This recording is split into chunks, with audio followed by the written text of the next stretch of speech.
Perhaps we need some outside universal threat to make us recognize this common bound. I occasionally think how quickly our differences worldwide would vanish if we were facing an alien threat from outside this world.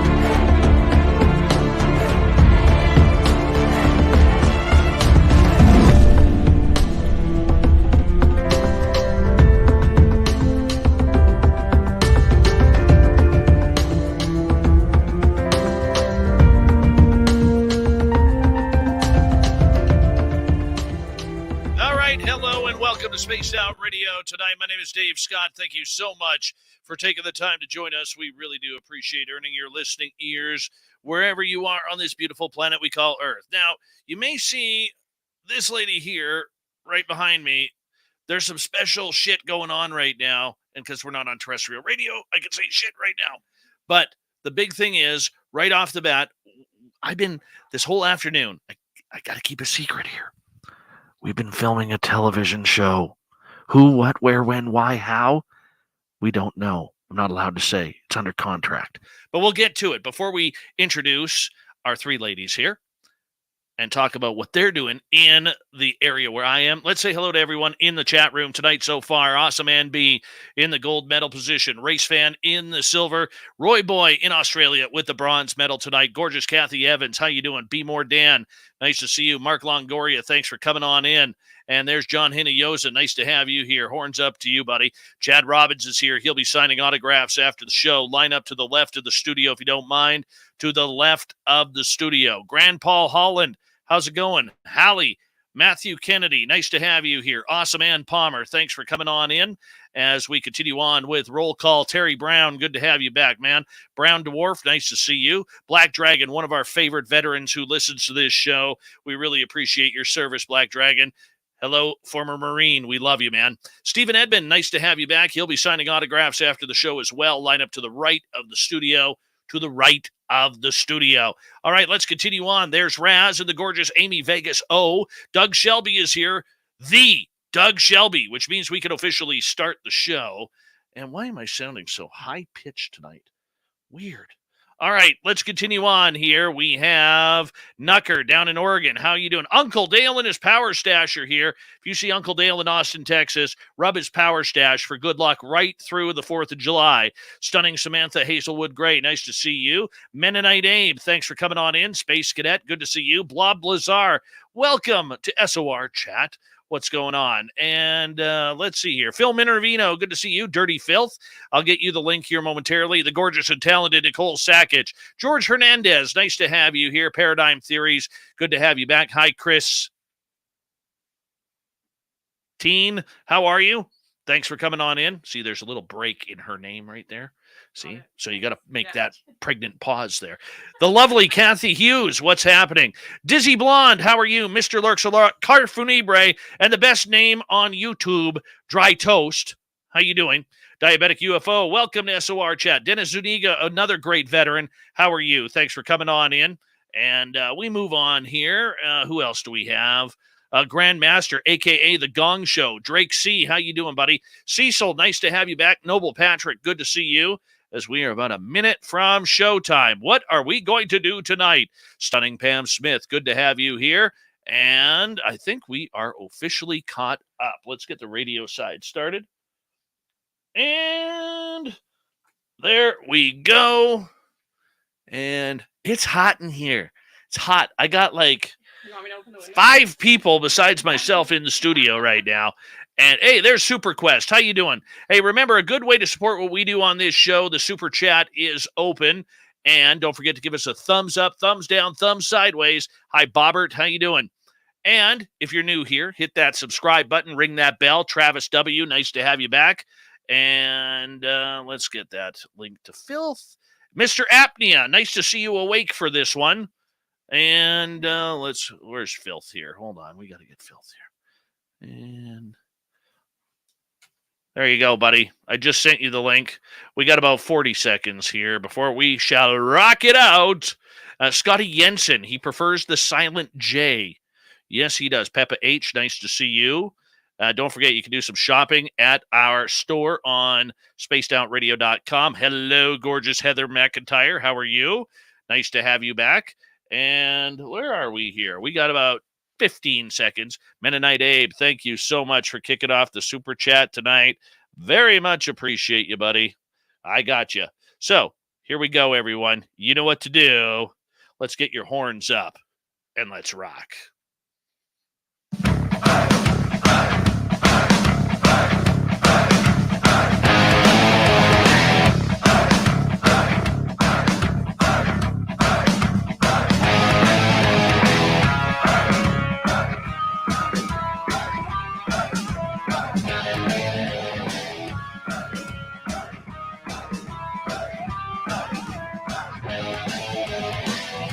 Of central British Columbia to you listening around the world.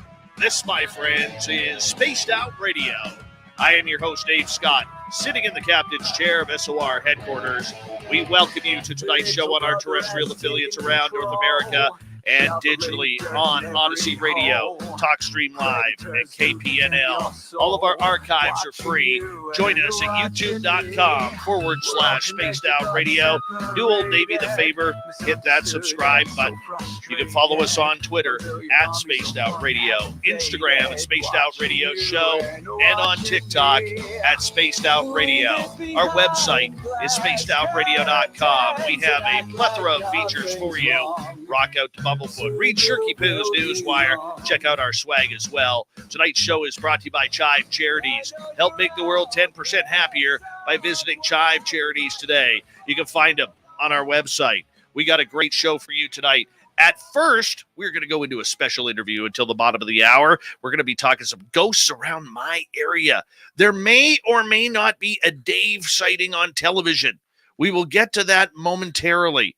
And coming up from there at the bottom of the hour, Merle will be here with his guests for Ghosts of the Great White North.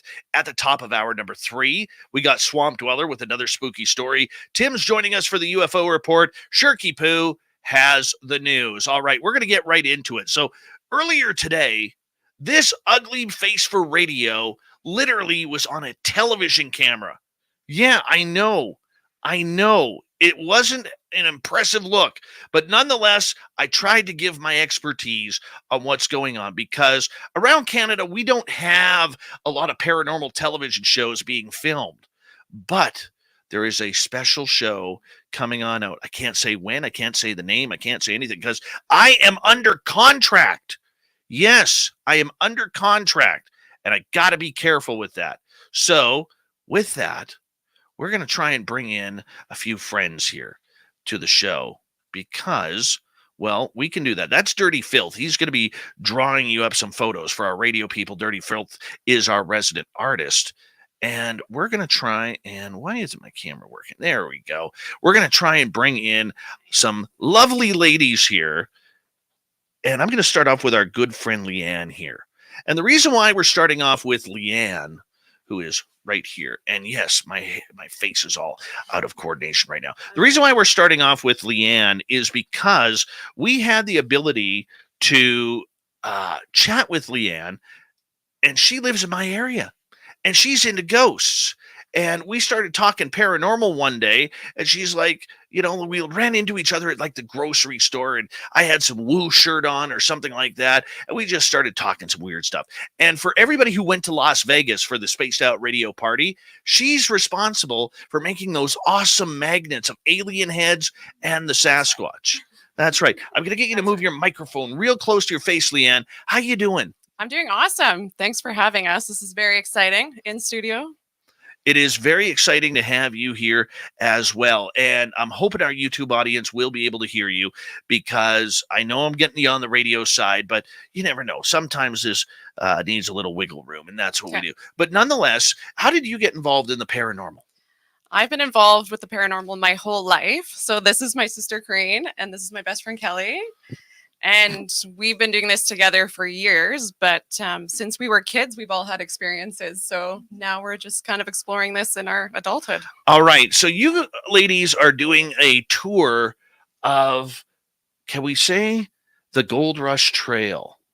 Because the Gold Rush, as we have heard many a times on this show, is something that is very, very unique to British Columbia. For our American listeners, it literally started in Nevada and California, and literally worked its way up to where we are here in studio. And the original Gold Rush Trail is about 3/4 of a mile behind where we are sitting right now. And I don't actually get a lot of people in the studio. What do you think of the studio here? It's good. It's awesome. You might need a bigger studio. I may need a bigger studio. It's awesome. I may need a bigger studio. That is very much for sure. So, Corinne, let's get over to you for a second here, because in a project like this, where you guys are filming a project, because we got to be careful with what we say here. Absolutely. Okay, you're filming this beautiful project on the Gold Rush Trail. What does the Gold Rush Trail mean to you, and why do this? Well, it means a lot because we're all from BC, and it's the history of our own backyard. So, growing up in BC and learning about it, we want to go and travel that trail and experience stories that we didn't learn about and connect with whatever we can connect with. And why though? Like, what's the intrigue in telling the paranormal side of this story? I think because history is never told through a paranormal lens. And I think it's just another way of examining history. And I think that's what we've been drawn to, is just trying to connect with spirits who are along the trail or wherever, who might have something to add to that story and that history. All right. And, when we look at everything that's kind of going on here, how did you three get together? How do you know? Now, you two, I believe, are sisters. Yeah. And the dark-haired one, you're like Charlie's Angels here. Yeah, I'm Kelly. Yes, Kelly. Yes. How did you get involved with these two? Well, okay, so me and Leanne go back to when we were like 7, but we really got close when we were in high school playing volleyball, and then we graduated, or maybe it was in high school. She took me they lived in a sort of small town, and Leanne invited me into the haunted basement of their local city hall, and I didn't grow up with any of this stuff. So that was my first sort of exposure to anything like that. And it kind of scared, can I swear? It scared the shit out of me. And Somebody's got to edit that now. sorry, beep. Yeah. So it scared the crap out of me. And ever since then, it kind of opened my mind to thinking, you know what? I think that maybe there is more, and realizing that anything's possible. And my mind is just, I don't know, I keep an open mind with everything. So I feel like being friends with Leanne has really changed my entire outlook on life. And every day I just want to learn more, experience more, see more, do more. It's a passion. I think it's a passion for you guys too. Yeah, absolutely. And like you said about the history, I mean, when I went to England, when I got out of high school, I still didn't really know much about this stuff. And I remember being on the cobblestone streets and being like, to one of my friends who's not into this, like, I can see the knights. I can see them. They're around us. And she was like, "You're crazy. Like, what the fuck are you talking about?" And so then I came home. Did I beep? Sorry. And then I came home and told these guys, and they're like, "It makes complete sense." And then we just dove deeper and deeper and deeper. You're banned. Well, anyways, let's move on. Let's move on here as we continue on with Ghosts of the Great White North here on Spaced Out Radio. Now, for you three, you are in my area where I live, which is 108 Mile Ranch. And I've talked to my listeners a lot about the Haunted Museum and how awesomely haunted it is. And you're going to take on the big dude in the Clydesdale barn. And I've kind of broken that down for you, to try and bring this all together and bring you guys into it. What do you think going in? I mean, you're going to literally potentially go all Canadian and drop the gloves with this badass dude who lives on on this catwalk who hates his picture being taken, who hates the fact, Leanne, that there's going to be video cameras there. Why do this? We're so excited to do this. And there's a thunderstorm outside right now. So the energy is crazy, and we feel it, like being outside the building, even talking to you when we did an offering today for that spirit. It's going to be probably one of the most intense places we've investigated, I would say. Sure. You feel it outside the building, you feel it inside the building when you walk up the stairs. So we are fully expecting to capture something or see something, or it's going to be good. Now, the 108 Heritage Site is, as much as it is as a museum, it's a culmination of buildings and structures from around the entire region. It's not very centralized like a Barkerville would be, or a Fort Langley near the Lower Mainland. This is a bunch of different places coming together at once. How do you expect that to affect the energy of the entire site? Corrine? Yeah, that's a great question. We were actually kind of thinking about that today. And, in the paranormal world, there's theories about energy and residual energy and intelligent energy. And so we're curious, with all the different buildings from different locations, from different time periods, it almost has an unsettled feeling, we feel. So I'm not sure how that's going to connect, but if there's that much history on that location, we're not sure what direction things are going to go tonight. And are you scared? Are you going to swear? No, I'm just going to sell her out. Oh my God. Leanne's been scared for a long time. We've been wanting to investigate this location for years, and during the pandemic it was difficult to do all this stuff. So now that things are loosened up, the timing is just lining up, and we're super psyched. But yeah, we could feel, even just driving here, we could feel from our last location to this location a shift and a heaviness, and we're not fearful, but there is something that we feel inside, and I know it's a little bit of nerves, we can admit that, but it's also excitement. So for you ladies, you are doing a project, because we can't say television show. You are doing a project for the Gold Rush Trail. How did this idea come into play here for you, Leanne? So we've been in a way called to the Gold Rush Trail. We feel like people have reached out to us, like yourself, for to come to different places or to come investigate active locations. But it's also been a personal draw for us. Absolutely. Just because we're from BC, and there's all these locations where stories haven't been told, or people's, voices haven't been heard from, women and miners and all these different people. So we're having a huge adventure, basically uncovering and unraveling all these stories that maybe never had a voice. Okay, so why is it important to tell the story through the eyes of the spirits and ghosts that you're going to be encountering? Because one of the things I do know about Canada, we suck at history. And we tell our history, but we don't have that pride of our history that the United Kingdom does, or our good friends in the United States have, where they're very historic, they're very patriotic, they're very about keeping their history. Whereas with us, we couldn't care less of what happened 15 minutes ago, let alone 150 years ago. So why is it important to bring this role, this story, this truth out back into the forefront from 1850 to 2022? You want to take this one? Sure. Corrine, go ahead. Yeah, I think I agree that the history of Canada and BC, it's maybe not as popular, but it has just as much depth and it has just as much intrigue. And I think studying this and investigating these locations from a paranormal perspective just brings new credibility and new angles and new stories that we may never have known. And who's still there? Like, ghosts were people. So if they were people, they're the ones that wrote that history. So we're trying to connect and see if there's something that maybe they still want to share that wasn't resolved when they were still here on this planet.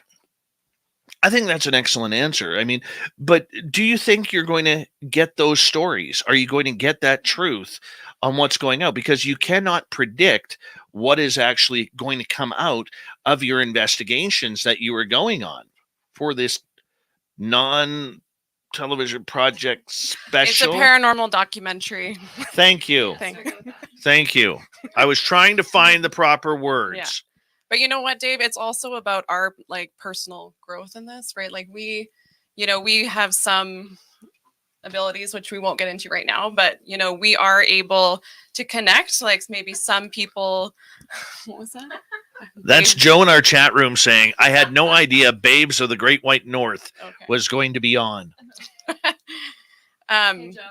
Yeah, like, we want to connect with them, but it's also about us validating what we pick up on and all these, like we want to go see if they're there too. Like you've told us all these stories. Great. Let's go see if Dave's like experience is like ours. Right. So I don't know if you want to talk about the 108. Well, we can talk about Let's the 108. talk about the 108. We have a few minutes to go here, so we can totally do it. Now, I'm kind of a very knowledgeable guy, not about so much the heritage, but of the spirits there. And the Clydesdale guy in the barn, who is really, really freaky, okay, he's attacked me. I know what that's like. Are you prepared to go that far, Corrine, in order to get this story out? Yes, we are. We want to find out who it is. We want to try to communicate. We have heard stories. We are aware that this is a very intense energy. You've told us some things today and the other day where we're just like, wow. So yeah, I'm a little anxious. I'm not going to lie, but at the same time, we're going to try to communicate. What do you hope to get out of him in the barn? I don't know. I think if we can figure out maybe who it is, like a name, or why is this person so aggressive and attacking? I don't know. Like, I don't know what we're going to experience. What would you say? What advice would you give us? Well, my first advice would be to put some tape on Kelly because she may swear at him. I'm sorry. Oh, this is legendary right now. I can't do it. And then This is legendary right now. But you know what? Like, I kind of want it. Like when you walk in, he's there. But I want proof he's there, like I want to see it. Okay, so let me ask you this, because I ask a lot of people this question. What is proof? Ooh. What is proof? Let's get deep. Let's get undercover. Proof to me is just like it's proving it to myself. Like what my experience is real to me. I don't need to prove it to anyone else. Okay. How about for you, Kelly? So for me, since I didn't grow up with this stuff, I mean, I did have some abilities, but it was sort of not accepted. So going into these places, I find that it just strengthens my own abilities by the acknowledgement of these guys saying, or these ladies saying that they're experiencing similar things, or when I have something that pops up in my mind's eye, or I hear a voice, or I see a word, or I smell something, or I feel something, or my body, I have pain or something, they validate it because sometimes they're experiencing it too. So for me, it's about my own personal experiences with my own senses, but also it's really neat when that crosses over and is confirmed with your gear. All right. So for our YouTube audience, and if you're on radio, you'll have to go on YouTube or Twitch on the archives in order to find out what we're talking about.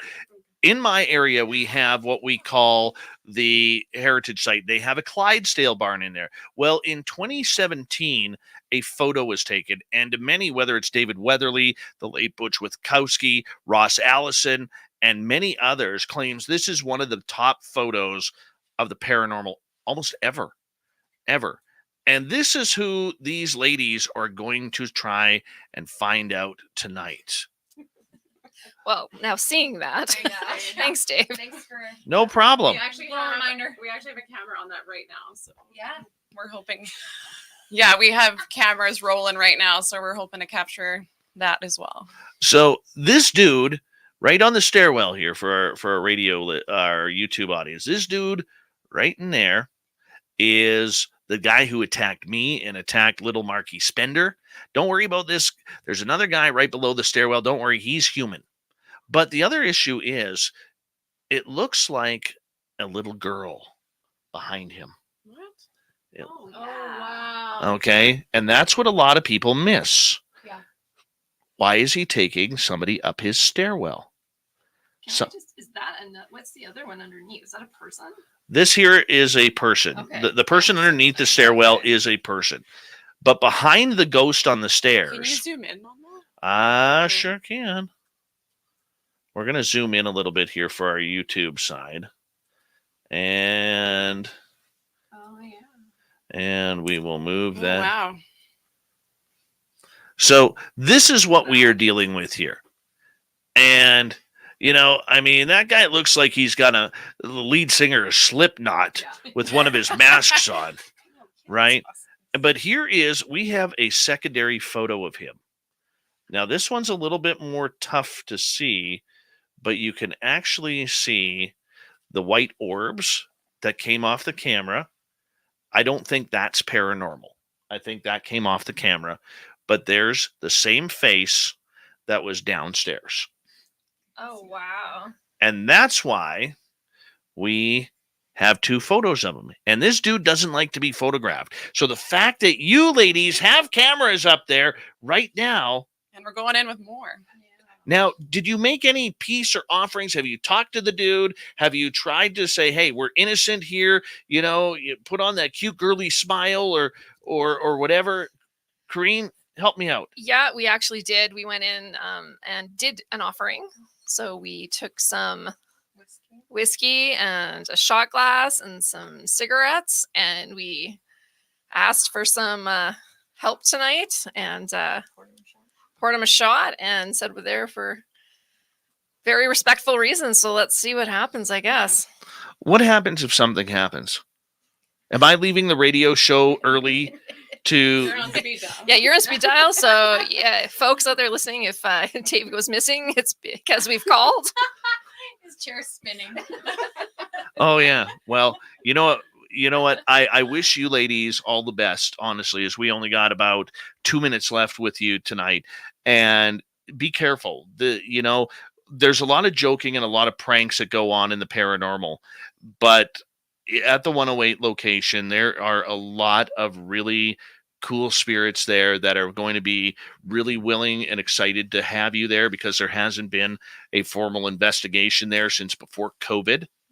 All right. And number 2, be careful of the 2, the guy upstairs who you got cameras on right now, and number 2 in the post house with Willie. Don't touch his walls.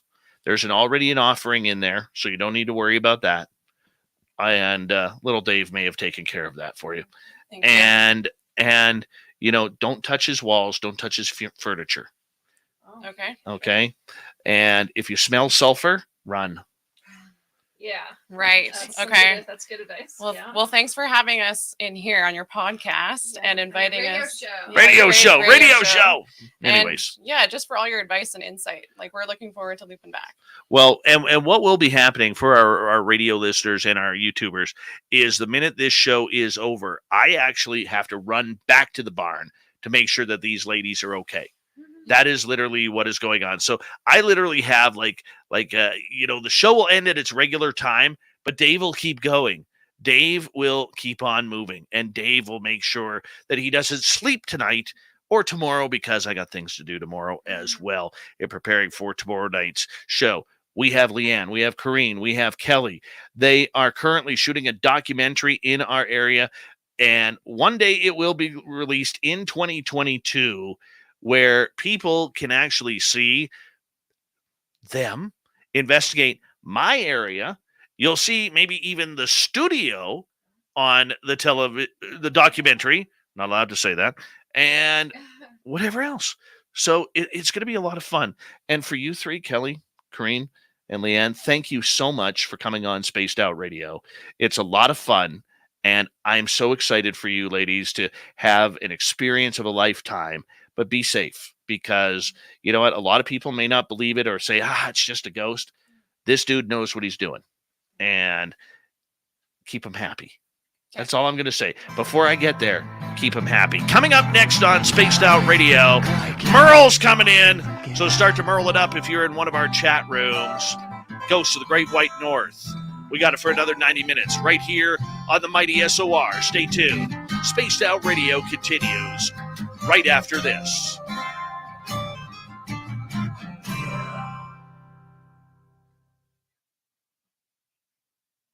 All right, we are clear. Good job, ladies. Can't believe. Now I have to edit, but that's okay. That's okay. Now I got to edit. All right, they're all excited here.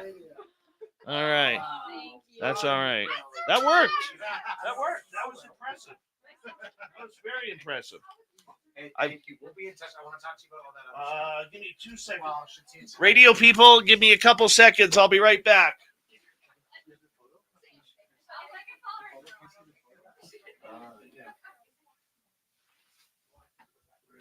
That's great. Yeah, that's your name. There's the photo. Whoa! That's it right there. Yeah. What the fuck, man? He's got his like arm over the rail I know. and everything. Like, it's an amazing photo. Wow. And that was caught on a Galaxy 8 phone. Wow. Yeah. Oh my god. Thank you so much. Yeah, that worked out well. Yeah, it's great. So we'll see you later. Yeah, I'll be coming by later. All right, thank you. Oh, do you want your microphone? Oh, yeah. He is coming by later. Yeah. He's coming by the site at midnight. At midnight? Yeah, Make sure to you guys do are all everything. okay. So it's up to you whether you want to take it now or. You don't need me later, though, do you? Well, they're Well, probably. maybe if they might want to. Okay, I'll leave it on then. It just depends on, like, you know, that's gonna be a couple hours. Yeah. You wanna turn it off? I'll just turn it off for now and then once you show us. That was fun. Sorry, sorry. That's okay, I'll edit it. Oh, you can edit it. Yeah, I can edit it. See, we're live. There's a live one that goes We're live to YouTube. We're live to tape for our radio station. So Okay. this show will actually play tomorrow night on the radio side. So we're safe. This is a learning lesson for me. That's okay. Okay. All fun. Thank you so much. I'll just take this. Alright. Come to me. Sure. Yep. Thanks, Yeah, I'll see you soon. Oh, really?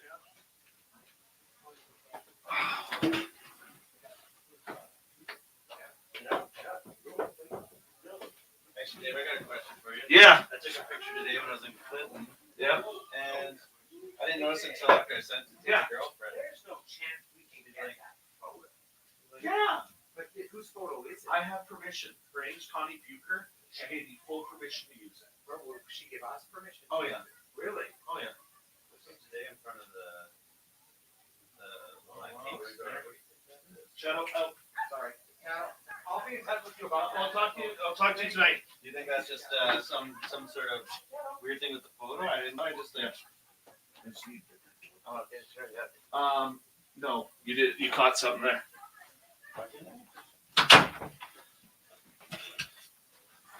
All right. Well, that was an experience. All right, Dirty Filth, how you doing, buddy? I think I fixed it, Dave. I just had. All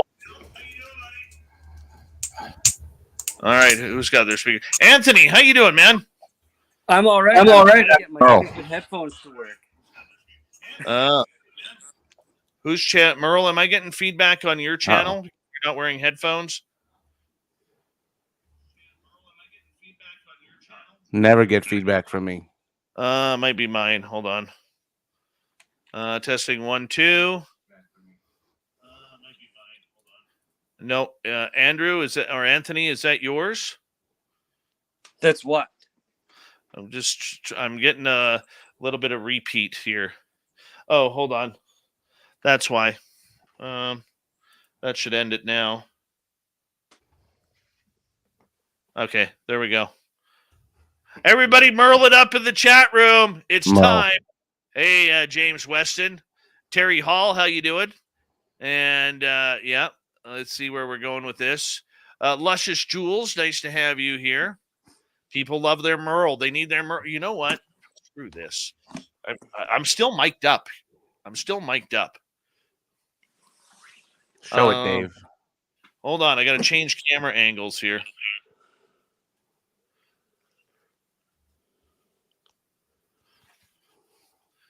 Merle! Right there. There it is. Merle.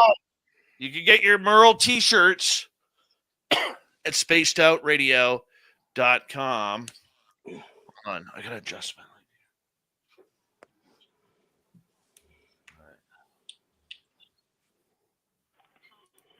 Hey, at least we know that Merle, next time you're up, at least we know the secondary mic works now.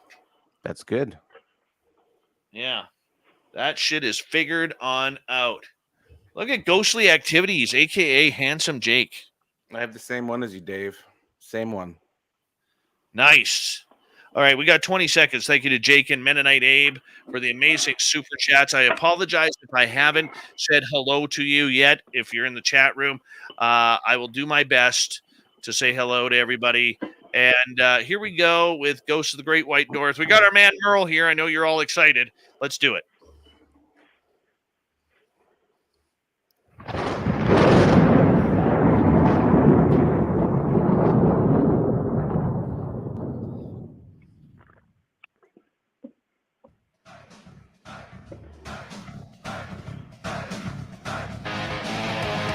Second half hour of Spaced Out Radio is now underway.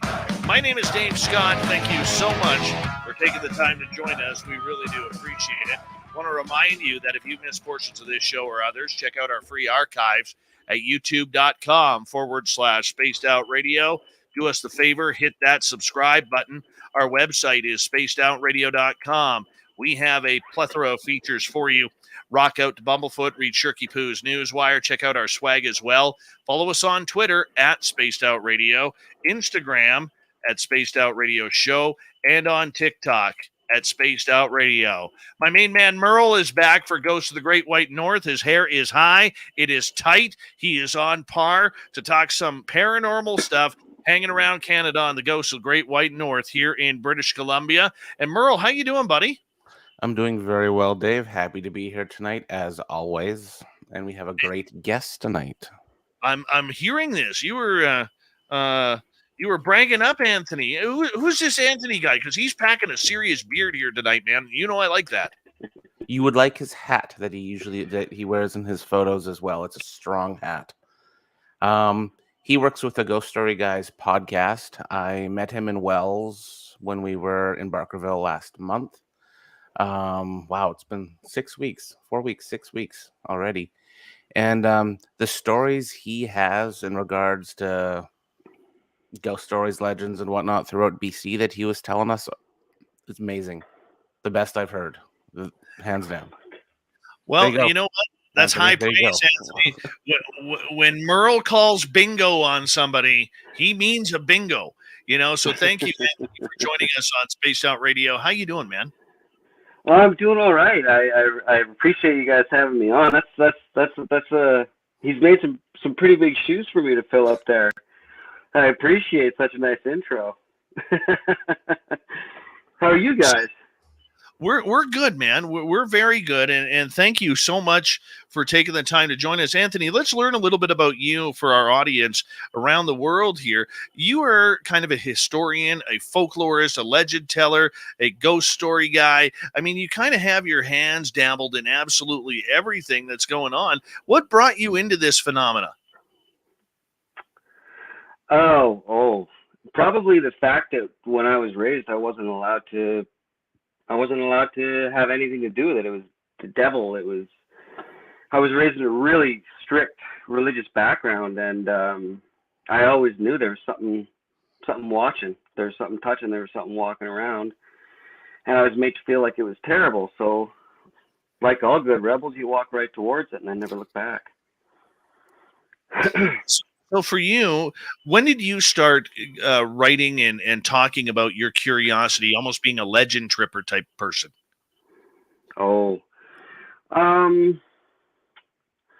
I guess it all stems back from being really young and growing up. I always came up to Barkerville with school trips and things like that. And there's big stories here. There's the big legends. There's the Billy Barkers and the Judge Begbys and all these big guys. But every once in a while, you hear about someone in the background, and I would be more interested in them. And when you start looking into anything along those lines, you start finding bizarre, you start finding legendary, you start finding, oh, did you hear this? Well, this is happening over there. There was a a monster sighting, say, and that's how I got started with the legendary story stuff. But then one day I was watching a show. Right now, the name of it slips my memory, but it was hosted by Leonard Nimoy. He narrated it, and do you guys remember that show at all?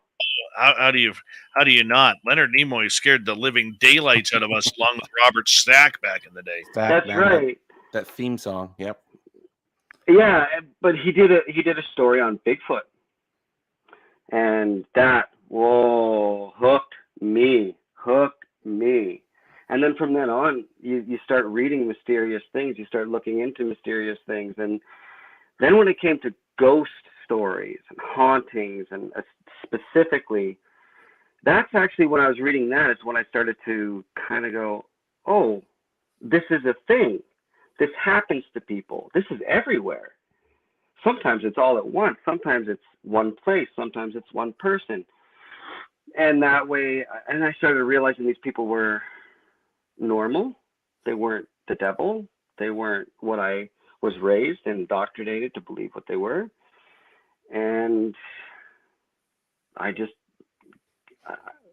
got addicted. When you hear the stories and the legends that go around, not every province or territory or state, but when you hear the small town stories of these small little hamlets that are tucked into the mountains, and they're being terrorized by legendary ghosts or UFOs or cryptid type creatures, I mean, that's got to be right up your alley, man. It is. It's actually that exact place that you just described is how I got started with the Ghost Story Guys, because the host and the man behind the Ghost Story Guys, Brennan Storer, he wrote a book called A Strange Little Place about Revelstoke, where all those things happen. All those things happen. And it's available everywhere fine books are sold. But that's how I met up with him, because I started emailing him, and it turned out I didn't even know he lived in Victoria when I lived in Victoria. So, but there are those little hamlets that have that valley of, I don't want to say darkness, but there's a shadow there, Well, it's funny because with the television crew that was just in here earlier, I was talking to them, kind of beforehand, and they're like, they asked me, they said, "What's missing in paranormal radio or paranormal television?" And I said, "We see the same places every time, just a different team, and we have nobody using imagination to tell us the legends and the stories, Anthony, that are going around, that have been around for centuries." And the sad part is, in a lot of these small communities that are dying, it doesn't matter whether it's communities in Canada or in the United States or anywhere in the world, there's always dying communities. But when those communities die, the stories and the legends die with them.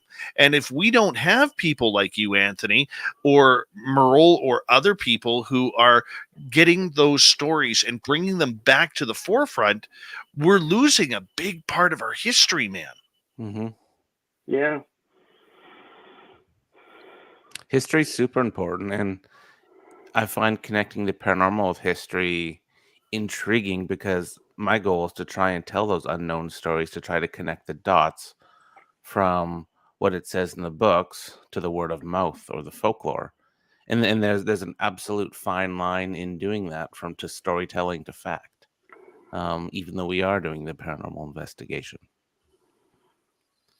No, and that's very true, Merle. But how do you? And I'll ask both you this. How do you guys, find a story, find a location, confirm it, and feel or deem whether it's big enough or good enough to get it more into the public eye? Like, what is the case behind that? I'll let you lead this one, Mike. For me, it's, I think any town, any place really has a story that could be highlighted as like history. For me, it's trying to. I like unknown. I like kind of dealing with the almost the folklore aspect or the word of mouth legends, just like the ones along the Gold Rush Trail or going into the Kootenays. There's a lot of word of mouth. John Jacob lived here and he did all this, this, and this to people, but there's no documentation. But it's in a super historic area or abandoned town. So what I like to do is to go to that town and try and communicate with him to see if you can actually bring that to light if it's not in the books. So Well- that's what it does for me. Anthony, I'm going to rephrase the question for you because you are a legend tripper. You are a folklorist. You know, out of all the stories that you have heard over the years and that you have researched personally, what's one that really stands out for you? And if you could share it with our audience, that would be great. One of my favorites, and again, we have to go back to it being legendary. And with folklore, you have to always remember the first part is folk, which means people. They're the ones that shared the stories. They're the ones, and they're flawed, right? But still, they're fun. But my favorite one is Jacko the Ape Boy. Yeah. It's not a ghost story. And it's about I can't remember the exact year, but it was while the railroad was being built up the Fraser Canyon. The crew, I guess as they were kind of coming along a ledge. Oh, you have it. Okay. Look. 1884. 1884. Okay. That's one of my favorite stories because they just kind of come across this and they're ignorant to the wildlife. They're ignorant to, the whatever legends, especially if any of the local natives would have told them about a Sasquatch or something big in the woods. They didn't care about any of that, and that they found this dazed out monkey boy that they thought had fallen from the cliffs above and captured it and wanted to charge 2 bits a gander until it woke up and became too strong for them to hold. Whether or not that's true, I don't care. It's beautiful. Well, that's the interesting part about this story is how it just ends. So we're going back to 1880, and there have been people, including Thomas Steenberg and author of this book, Christopher L. Murphy, on Jacko, the strange story of Jacko the Ape Boy, which happened in Yale, British Columbia, which is right at the beginning of the Fraser Canyon. And for a lot of people who claim that it was either Ringling Brothers Circus or Barnum and Bailey who allegedly bought Jacko, sent a train up to get him, and the minute Jacko is put on that train, he vanishes.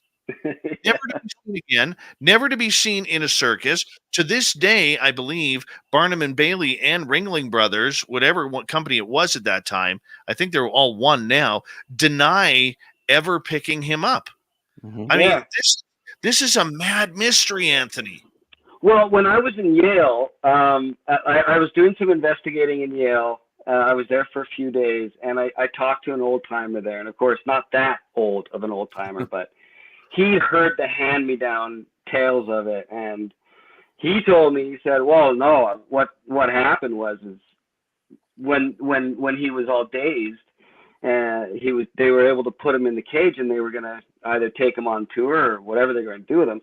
But then as he woke up and got better and ate some food, he felt stronger, and he just broke out. They couldn't stop him. The bars couldn't hold him, and he just broke out and escaped. So he's back in the woods. See, those are the stories that appeal to me, are the hand-me-down stories. Yeah.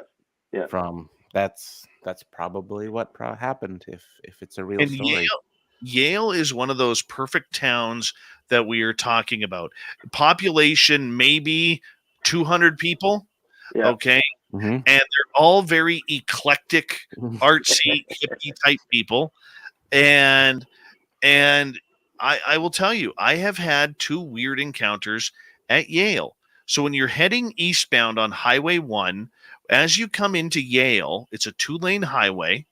There is a rest stop right on the edge of town. So a couple years ago, I was driving back from the lower mainland, and I got out because I had to go to the bathroom. And when I got out of my vehicle, every hair stood on my body. And when I turned and looked up the highway where I just came, there was, and I God is my witness, there was the shadow of a Sasquatch standing right in the middle of the road. Cool. And it just vanished. It just vanished. So when I was coming back from San Francisco earlier this year, or was it Las Vegas? No, it was Las Vegas. When I was coming back from Las Vegas in April, about 2-3 kilometers before that rest stop, I started getting goosebumps and hair standing up all over my body. And I was talking to Nicole Sackage, good friend of the show, and she's part of our SOR team. I was talking to her about it, and I said, I got to pull over at this rest stop. I don't even have to go to the bathroom, but I know I have to pull over. So she's like, well, pull over. So I pull over, and I've got her on the phone, and I'm just kind of like, okay, you told me to pull over. You got something for me. What do you got? Like, let me know where you are. And so across the highway, it immediately goes up into mountain. It's a very steep climb right into the mountain. And from about 100 yards up that mountain, I hear whack, like a tree. First time I've ever heard a tree whack, man. And I went, there it is. There it is. You know, I mean, that's what it's all about, isn't it, Anthony? Is those little common experiences. Yeah. I in Barkerville, which is where a lot of fun ghost stories are. And what I really like about them is the uniformity of them. Everyone says, "Oh, I had this happen in this room." Did you get into the St. George? I have when you were up there? investigated it. Yeah, I've investigated it twice, but not the last time.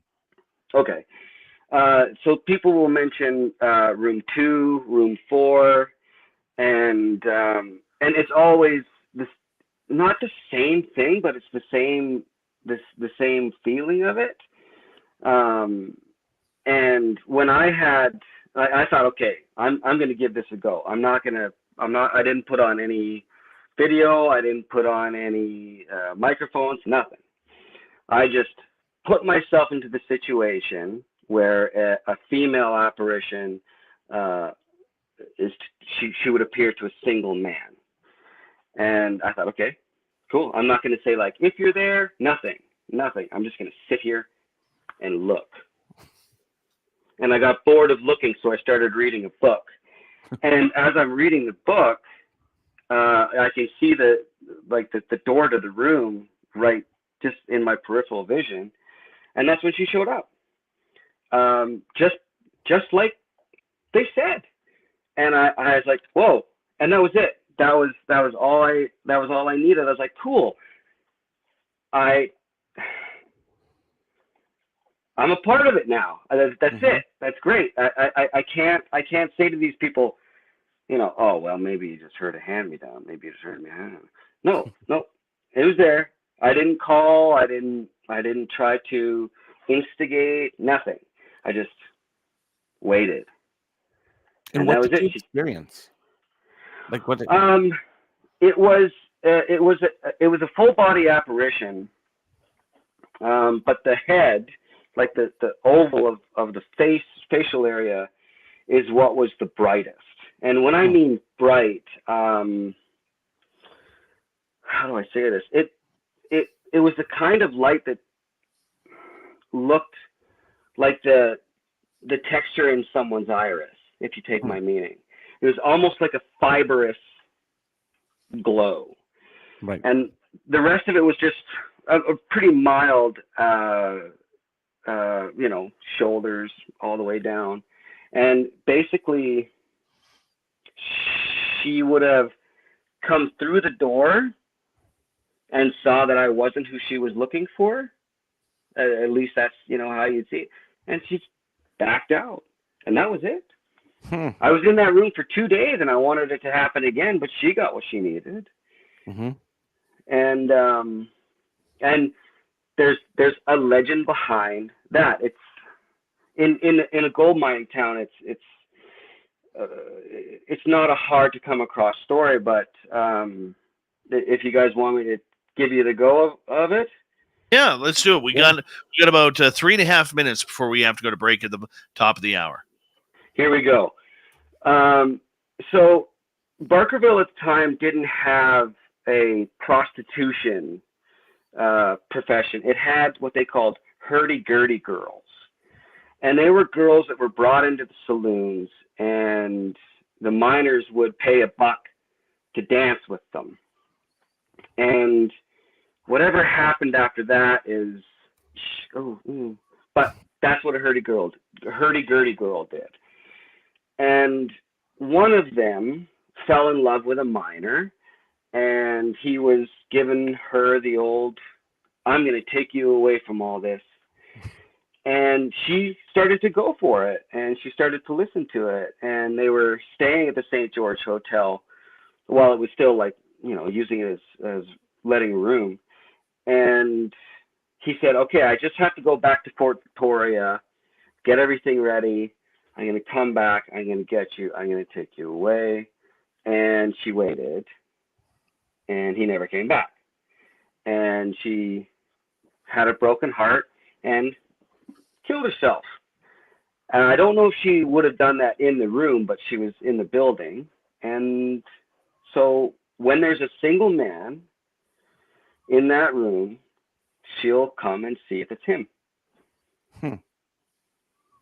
Interesting. I've had 2 experiences at that St. George Hotel. First one was in 2016 when we were investigating. We were there for, I think, 3 nights. And I was staying in room 2 by myself. Oh. And I left like a $5 bill. Just to see if she'd come check to see if I was whoever. I got nothing. I got stood up. I thought I'd heard the door go, jiggle. But fast forward to 2 years, right before COVID, 2019, and we were up there investigating again. And we had some of our American friends, Ross Allison. He came up and investigated with me. And my girlfriend, she's from Germany, so she speaks it fluently, and hurdy-gurdy girls were German. So we did a full session in the St. George of her speaking German. And she was sitting, I think, on the bed in room 2. And she felt a hand touch her knee and kind of try and move her knee. Gave her a good fright. Ross ran upstairs to see what was going on, to see if we captured anything. And yeah, that was pretty neat. So, yeah, you had an experience. I did not. And then Sandra, she had an experience, and it's a very active place. Well, my brother had an experience in room 4. Not as cool of a legendary story, but he heard a whisper in his ear. He was going through his wife's purse to get something for her downstairs, and a female had said in his ear, "Are you sure that's yours?" And what scared him was that he felt the breath on his neck. Oh man, you've never seen a full-grown man run downstairs like that before. It was hilarious. I bet. Gentlemen, I'm going to get you to hold on right there because we are going to go to break here at the top of the hour. Ride the Tilt-A-Merle as Ghost of the Great White North continues.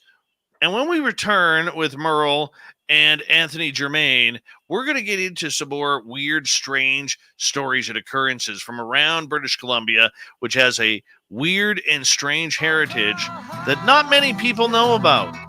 We'll dig it out of Anthony when we return.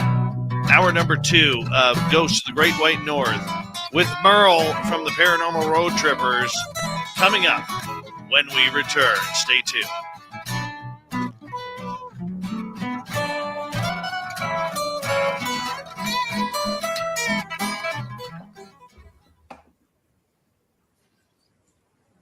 All right, we're clear. Awesome. I have to Yeah. wrangle the cats, Dave. I'll be right back. You wrangle the cats there. We're gonna look at your art. Oh, he's doing something with Sasquatch tonight. There he is. Or is that Jacko? Could be Jacko. No, that looks like Sasquatch and Brandon Fugel. My hair, it looks awesome tonight, Merle. I'm not gonna lie. I got good hair going tonight. Strong hair. I'll be right back, guys. All right.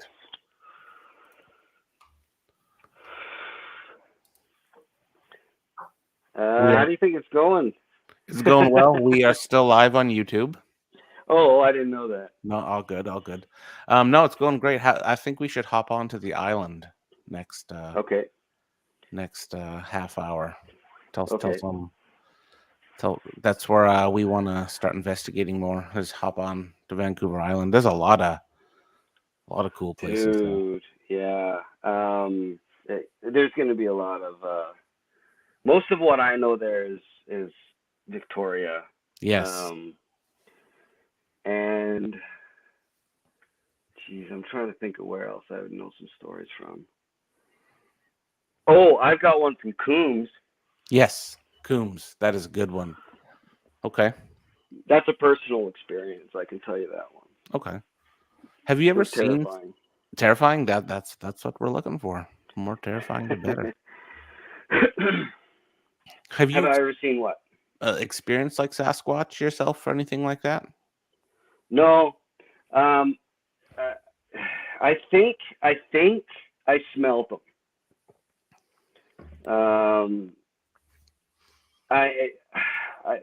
I've always wanted to.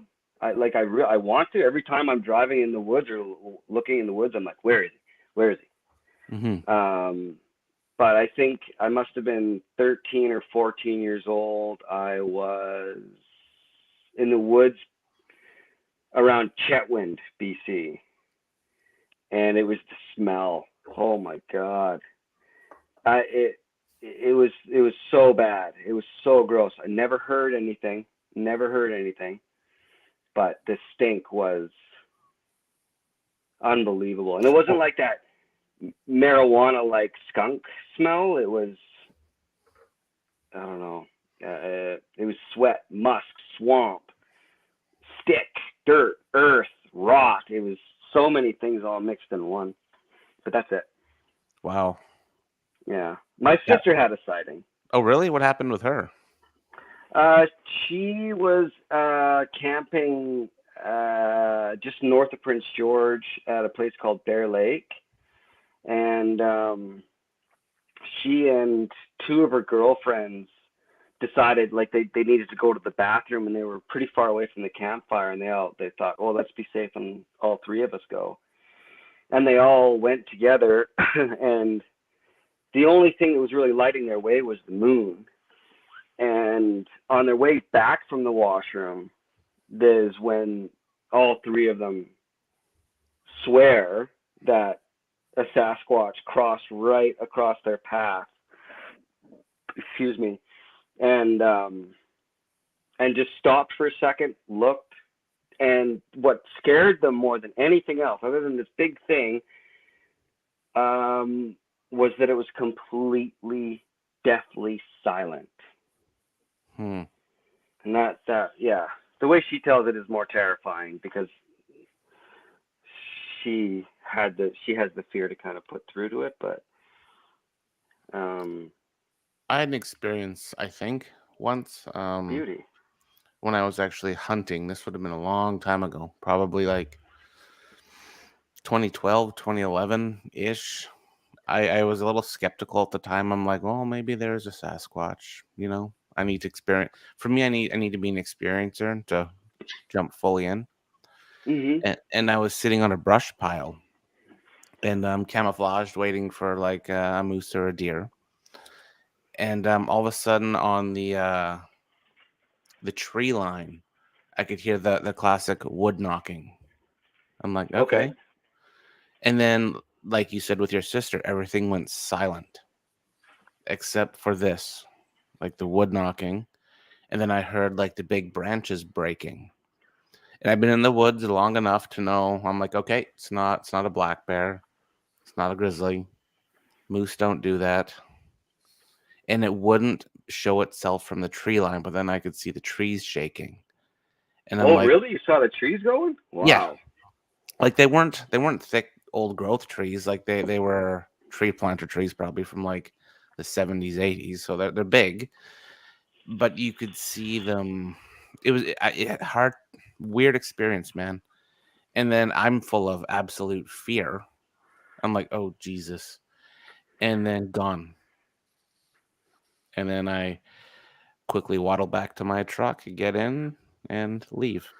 Where were What? you? True. That was in Beaverdale, so Princeton area. Okay. Yeah. So And then watching Merle get scared out of a forest by a Sasquatch, that was kind of cool. Tell By him the that way, story. But well, we don't have enough time. But by the way, Merle, the gifting site is destroyed by animals, and the nickel is gone. Yeah, that's nuts. Yeah, it's pretty cool. All right, we got 15 seconds. Thank you, Phil, Jank, and Mennonite Abe for the awesome super chats. It's a wonderful way to support what we do on this show on a nightly basis. 151 watching, only 50 thumbs up. Let's try and get that to 100 tonight. Here we go. You're listening to Spaced Out Radio with Dave Scott. Follow Dave on Twitter at Spaced Out Radio and on Facebook, Spaced Out Radio Show. Hour number 2 of Spaced Out Radio is underway. How y'all doing? My name is Dave Scott, sitting in the captain's chair of SOR headquarters. Thank you so much for tuning us on in. We want to say hello to everyone listening in on our terrestrial affiliates around North America and digitally on Odyssey Radio, TalkStream Live, and KPNL. All of our archives are free. Join us at youtube.com/Spaced Out Radio. Do us the favor, hit that subscribe button. The Desert Clam has set the password for tonight in the SOR Space Travelers Club. Kefosherin. Kefosherin is your password. Use it wisely, Space Travelers, as the Clam sets the password each and every night right here on Spaced Out Radio. Our website is spacedoutradio.com. We have a plethora of features for you, including rocking out to Bumblefoot, reading Shirky Poo's Newswire. Check out our swag as well. Follow us on Twitter at Spaced Out Radio, Instagram at Spaced Out Radio Show, and on TikTok at Spaced Out Radio. We continue on tonight with Ghosts of the Great White North. Our main man, Merle, is back. Yeah, he is riding along, drinking his Merlot from the Paranormal Road Trippers in Vancouver, British Columbia. We are also joined tonight by special guest Anthony Germain, who is a podcaster, a legend tripper, folklorist, a guy who does a lot of strange travels around British Columbia, hanging on out with us tonight. Gentlemen, welcome back. Thank you. All right, Merle, take it away. Anthony was going to take us on a trip to Coombs for a scary story. Oh, yeah. This is something that happened to me. And I was camping at Englishman River Falls, and I thought, let's run into Coombs, which was only about half an hour drive away. And there's a lot of secondhand store, used kind of surplus stores and things like that along the main drag there.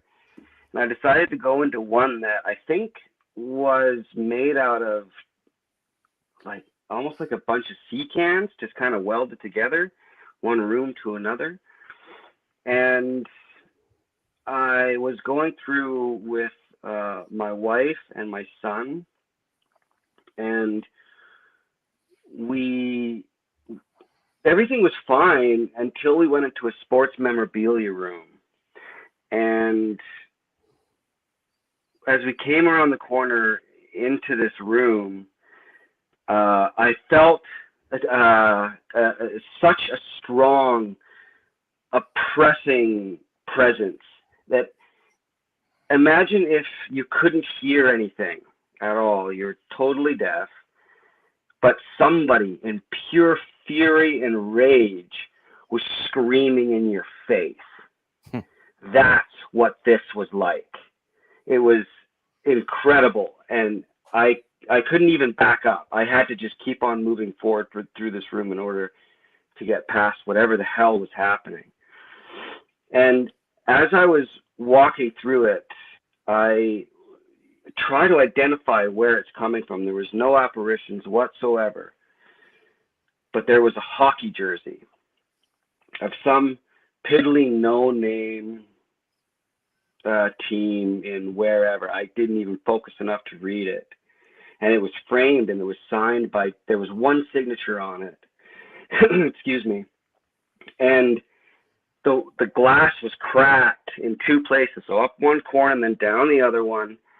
And a big neon sign that was made to look like a Blam from a comic said its price, I don't know, $95. As is, no returns. And was it Howie Meeker? Was it Howie Meeker? Because Howie Meeker lived in Parksville. Really? I didn't know that. Yeah. I started, true story, I started my radio career in Parksville, and when Howie Meeker walked into our studio for the first time, I was like stunned, man. Like, this is Howie Meeker, right? He's a Canadian legend. Yeah. I wish I could answer that question. All I could feel was pure, unadulterated hatred towards me specifically, because I think I could feel it. I think when an energy realizes that it's being recognized by it'll really just go for it. And it was actually the first time that I ever caught any inkling whatsoever that my son could also feel these things. He could sense these things, because when I finally got to the other room, that feeling was gone immediately. And it was just a bunch of crappy cups and VHS tapes. But then I was like, oh, there's no exit back here. I have to go back. Damn it. So I tried to race through as fast as I could, and just like bad air conditioning was right on you. And I noticed that my son, he was right beside me, and he kind of went, like he was being pushed and he was being upset by something. And and I got another feeling in Coombs, but it wasn't quite as serious. And I kind of followed it. I wanted to see where that one was coming from. So I followed it, and I found some. Did it lead you to did it lead you to the roof where the goats are and they could chew on your beard? No. Those goats were all sleeping. It was a ripoff. Yeah. That is tough. That is big. But the one that I followed took me to a weird corner of the store with a bunch of Nazi regalia stuff. So I just got chills when you said that, because I was going to be like, I see your Coombs story and I'll raise you one as well. We were in 2019. We were just visiting my friend. He lives in Port Alberni, and he took us for a day trip to Coombs. And we went into this same antique store, and I felt such negative, unwanted energy by the military memorabilia that I still to this day randomly think about it, and I want to go back there to see why. Mm-hmm. And since we collect haunted objects and study haunted objects, I kind of want to have Sandra hone in on one of them, or to see what object has that energy, and depending on the price, because you know how these stores are, buy it and study it. But my God, I'd go back there with you in a heartbeat. In a heartbeat. Road trip. Yep. But as soon as you started talking about this hockey jersey, I'm like, I know this is the store. This is the store. Yeah. And here we are. This is the store. Yeah. The island is supernatural, man. I forget the name of the theaters, escape me right now, but I've investigated some pretty cool theaters out there. And stories for days. It's so old. Was the theater that you were investigating, where was that? Where was it? It was on the outskirts of Victoria. I'll look it up on our little break. I forget the name of it now. The Langham Court. Oh. That was a good one. Victoria's just a haunted mansion that didn't know when to stop growing, my friend. Like, So true. it doesn't stop. It doesn't. The hauntings in Victoria they're untouchable. Nothing in my experience in Victoria has come close to the Empress Hotel. Do tell. Oh God. How much time have we got on here? 45 minutes. We got a lot of time. Go ahead, tell the story in Victoria. Okay, so when I was in Victoria for 15 years of my 20 there, I was a window cleaner. And one of our big contracts was the Empress Hotel. So I had to go in and out of that place all the time. And we would actually do the inside and outside of every window in there every 3 months. So the Humboldt wing, that was the worst of it, because not only did the decorum look like a funeral home, it felt like one too. It's just that the dead people didn't know they were dead. I saw full body apparitions. I saw partial body apparitions. It almost became normal, but it was busy. It was very, very busy. There was a captain on the 6th floor. Well, he might not have been a captain, I don't know, but he looked the part. And he was roaming down a hall, and I actually thought that he was just a guest until he got to the fire exit door, and he just walked into it. And that was it. And then, where they have their elevator banks, that place, on every floor, you could always feel the people that were still coming and going. And I can't even point out specific room numbers or floors or anything, because there were so many of them. They get lost in the shuffle. But there is one outside. She's in a well, because it's kind of shaped basically like a sharp angled M. And there's these 2 courtyards, and one of them is a very deep courtyard that doesn't have any grass at the bottom of it. It's just straight concrete. And I don't know exactly what happened to her, but when I'd be cleaning the outside, I'd be starting pretty early in the morning, and I'd have a really long pole, and you could always tell that she was around, and she would walk around that small courtyard. She was always in one place or another. Oh man. The Empress is, and they recently renovated the hell out of the Empress, and that really kicked things up, especially in the basement. That's in the basement is where, everyone would do all the hotel stuff that nobody wants to see, the laundry, huge kitchen, all these maintenance halls and everything like that. And doors were always slamming, and there were those big hollow metal doors, so it scared the hell out of you. Again, I could keep on going, but there's other places. When did you know you can sense things or see things? And what was your first experience with that?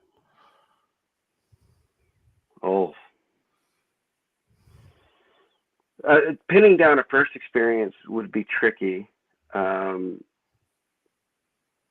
I think my first really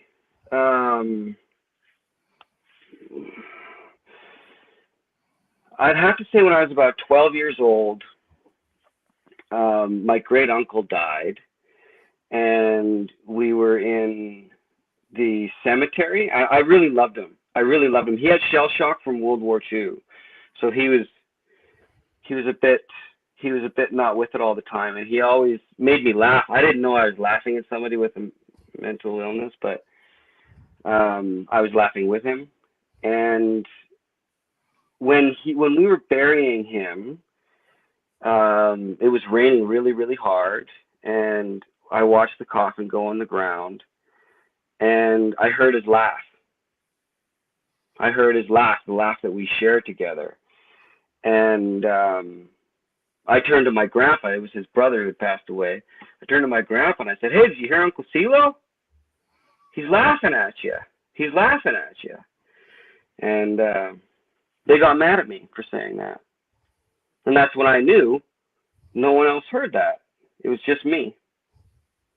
Wow. And and then after that, I actually didn't talk about it very much at all until that Coombs incident, to be perfectly honest. When I noticed that my son had a reaction to that same jersey, I thought, oh, okay, I got to talk to him and let him know that, so he doesn't get isolated with it, so that he can kind of, be all right with it. And then, of course, meeting with Brennan, being able to conversate easily about these things. He actually introduced me into the world of being, like, the world that I'm a part of now. It's all him. Now, this is actually a question I've always wanted to ask somebody who, you could say, second generation sensitive, like with your son. What information did you give him? How did you help him to be able to deal with that? Because, like, my parents told me to shelf it when I was younger, or it's all in your head, or I've heard other people have that same experience. But how do you constructively help a person through that?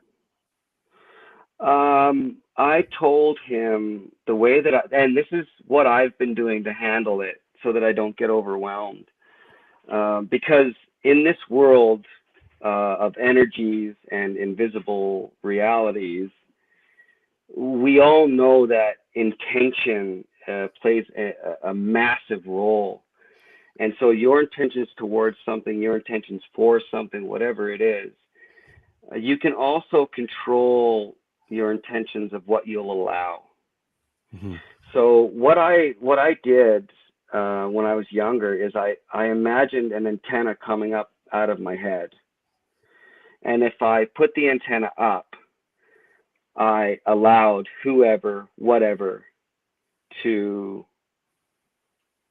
just reach out. It didn't matter. But if I started getting overwhelmed, I would almost meditate on the idea of the antenna going down. And that always helped me with the day-to-day, or it helped me to ignore things. But it also helped me to focus and put my intention out there that I am listening now. I'm listening without having to say, whoever you are, I'm here now. I just say it intentionally. And with him, I said that, he's not weird. He's not strange. It's not in your head. It's on your head. It's on your shoulder, or it's behind your back, or it's under your feet, or it's everywhere. It's energy. There's nothing you can do about it. So if you can control how you react to it, it might help with how it reacts to you. Not all the time, but also sometimes I wonder if maybe it's not a place that's haunted, it's a people. Right. Interesting. When you say it's a people, expand on that a little bit, because I think that's pretty profound. It is. Well, historically, our parents, the people are like, oh, that's hogwash. They would see people as kooky and, eccentric and all that kind of stuff. And they just downplay these people that have experiences, that have a reality that you can't understand. But folks that go out in search of things, they're more receptive. And if you're more receptive, you're going to see more, you're going to feel more, you're going to experience more, which means you're going to be haunted more. So it's the people. It's the sensitive people. And people shouldn't ignore that sensitivity. They shouldn't try to hide it. They should try to embrace it, because if for nothing else, it can help them understand an invisible world. Come on, that's what we've been looking for this whole time. Mm-hmm. Oh, very true. Very true. So we got about 4 minutes to go before we got to go to break. At the bottom of the hour, Ghosts of the Great White North coming on. Now, Anthony, I had a question from Gordium in the chat room on whether or not you've ever looked into the gnomes of Tofino.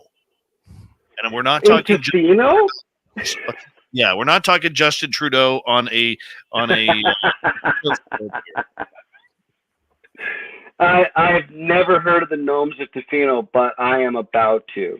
Who was it that asked that? one of the gentlemen in our chat room, Gordium. What? Gordium? Gordium. Thank you.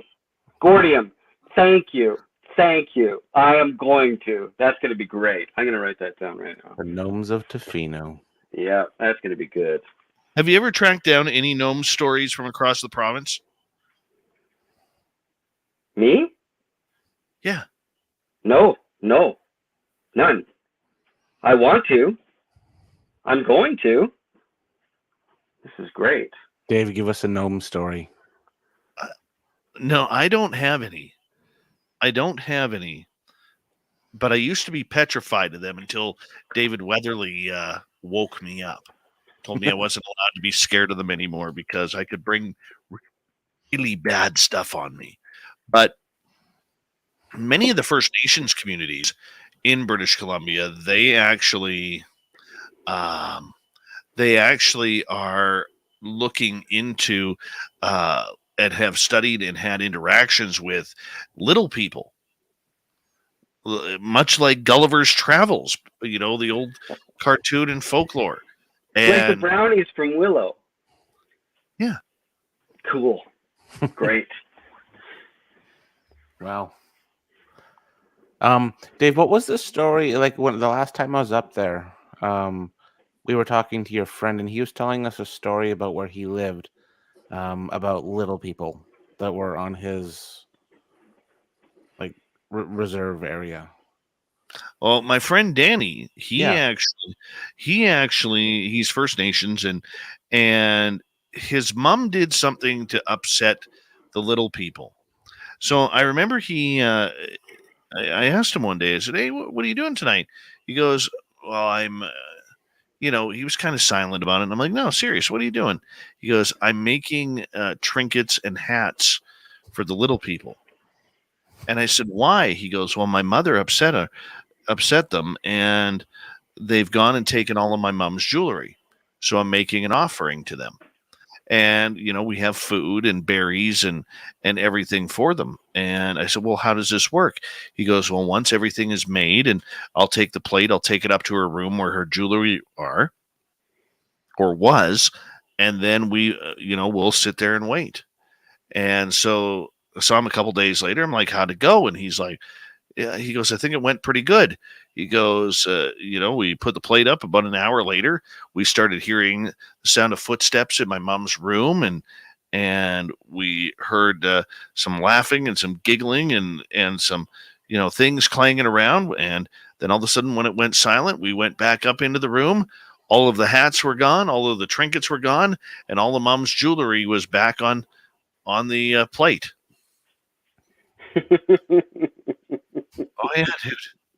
I love it. That's awesome. That's great. Well, I mean, if you hear legends of the little people of Ireland and any type of elvish or impish characters, you really shouldn't mess with them. you really shouldn't. And I can't imagine that the ideas of these little folk would be any different. That's great. That is great. All right, gentlemen, I'm going to get you guys to hold on right there. We got another final segment of Ghosts of the Great White North with our man, the myth, and the legend, Merle. Merlica the Beautiful. And the Paranormal Cultures. And Anthony Germain, our special guest tonight. We'll be back with more Spaced Out Radio right after this.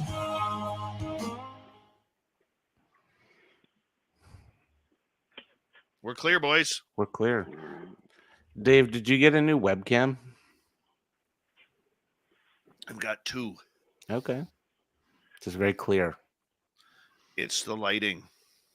Did you get new lighting? I got new lighting. Oh, ring light. There you go. I got 2 of them in here. Nice. One for each side of my fat melon. All right, Anthony, next on our final half hour, we're going to...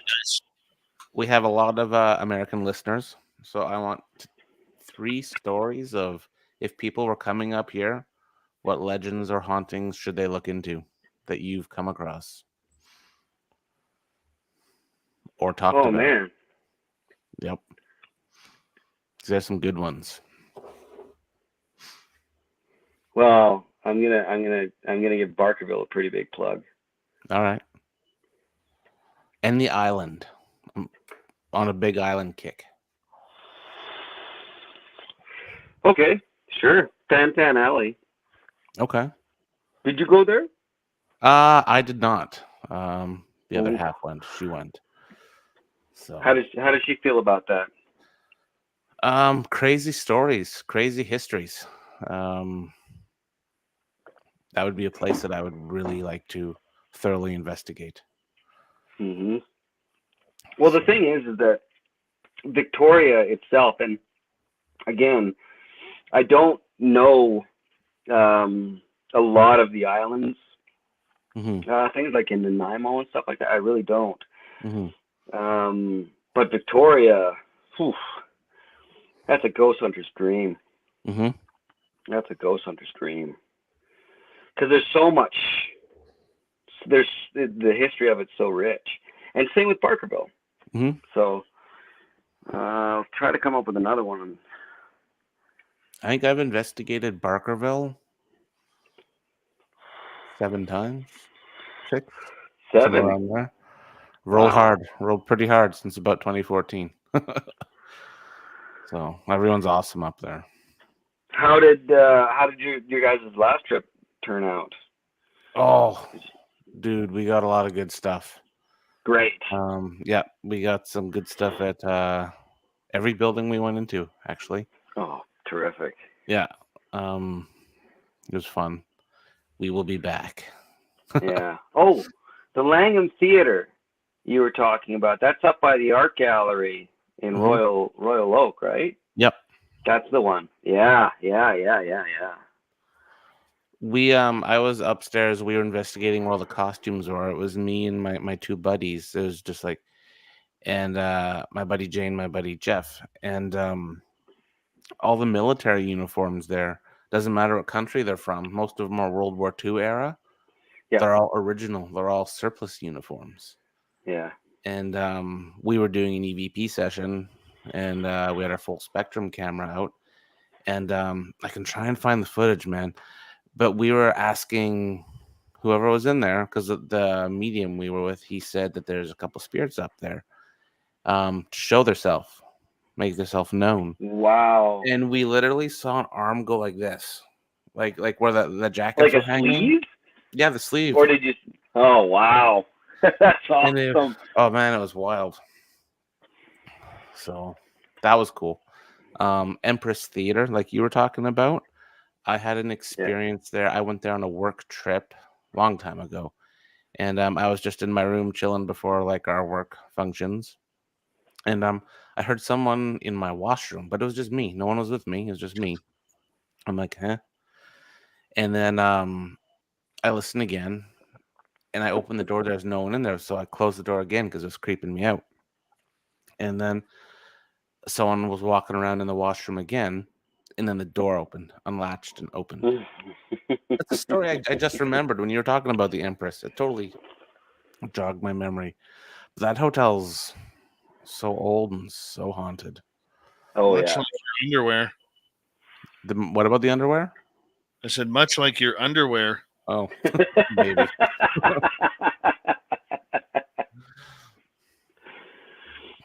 Cool. That's the way we roll around here.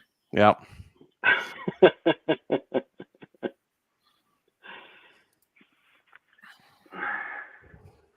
Merle. Merle.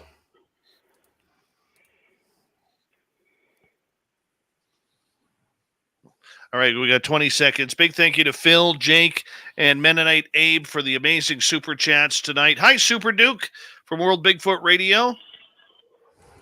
And we're going to get going here in just a couple of seconds. Stay tuned. Thank you to all the veterans. Thank you for all the thumbs up. Here we go, everyone.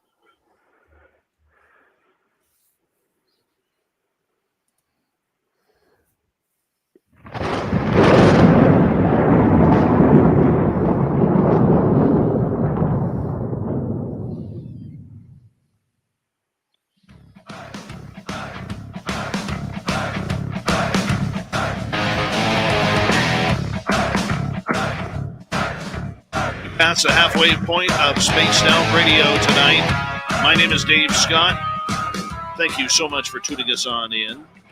Want to remind you that if you missed portions of this show or others, please check out our archives for free at youtube.com/Spaced Out Radio. Do old Davey the favor, hit that subscribe button. Our website is spacedoutradio.com. We have a plethora of features for you. Rock out to Bumblefoot, read Shirky Poo's Newswire. Check out our swag as well. Follow us on Twitter at Spaced Out Radio, Instagram at Spaced Out Radio Show, and on TikTok at Spaced Out Radio. Until the top of the hour, we have Ghosts of the Great White North from the Paranormal Road Trippers. It's our main man, Merle, hanging out with us as he does every month, talking all things paranormal and spooky. Joining us tonight, BC Folklorist, Legend Tripper, Anthony Germain. Thank you so much for joining us, everyone. And Anthony, I mean, there's so many different types of legends and monsters, cryptids, ghost stories, UFO stories, alien abductions in British Columbia. What do you really enjoy about, what's your favorite topic? Oh, come on. That's a tricky question, my friend. Yes, it I love is. them all. I love them all. In fact, you know what my favorite topic is? The one I don't know yet. Like, for example, earlier tonight, Gnomes of Tofino. That's my favorite. I have no idea what it is. So now I get to look into it. It's going to be great. But honestly, I love them all. I love them all. I can't get enough of them. I want UFOs. It's not that I want to believe. I do believe. I want them. And I want Bigfoot. I want I want the gnomes. I want it all. So that's a really, really tough question because. Let me rephrase it then. What do you want to encounter? What are your top Bigfoot. three you want to encounter? Top three? Okay. Bigfoot, and Bigfoot. No, number one is definitely Bigfoot. I really don't know why. I have such an affinity towards it. He's accomplished something that we've all tried so hard to, and that's to just be on everyone's mind and not in their sight. But I actually have a big tattoo of Bigfoot all along the side of my head, and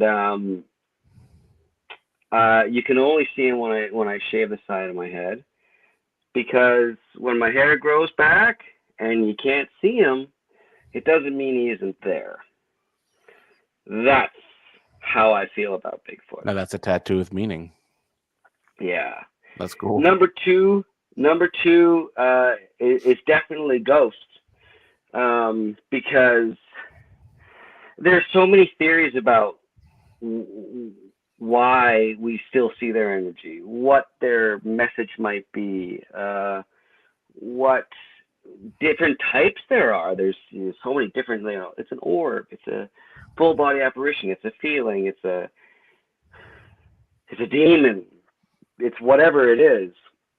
But that's another thing about British Columbia, why I love the idea of the stone tape theory. So I'm all about the ghosts, and of course UFOs. I want UFOs because I want something to rescue us.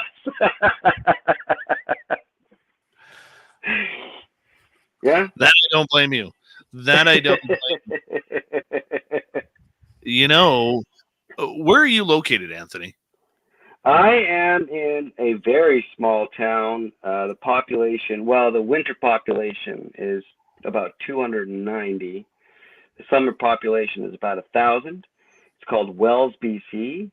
Beautiful area. It's wonderful. We're about 8 kilometers down the highway from the best place on earth, Barkerville, BC. Now, you know that on the other side of Williams Lake, heading towards Anaheim Lake, there is a former CIA runway there where people have seen or claim to have seen missiles being shot. They claim to have seen Sasquatch there. They claim to have had UFO experiences around that area, missing time. Have you heard about this place? Yeah, there's a few different areas, but once you what's the name of that canyon? I can't remember the name of the canyon. I feel like an idiot. Is it up by you? Devil's Canyon? No. This is on the other side towards Bella Coola when you're about to hit the Chilcotin Plateau. So you'd be heading west from Williams Lake, and oh my God, I can't remember the name of it. But there's a very deep canyon where the Fraser River runs through it, and it's a sight to behold. But again, it's that running water, granite, that just a place of pure energy where strange things happen.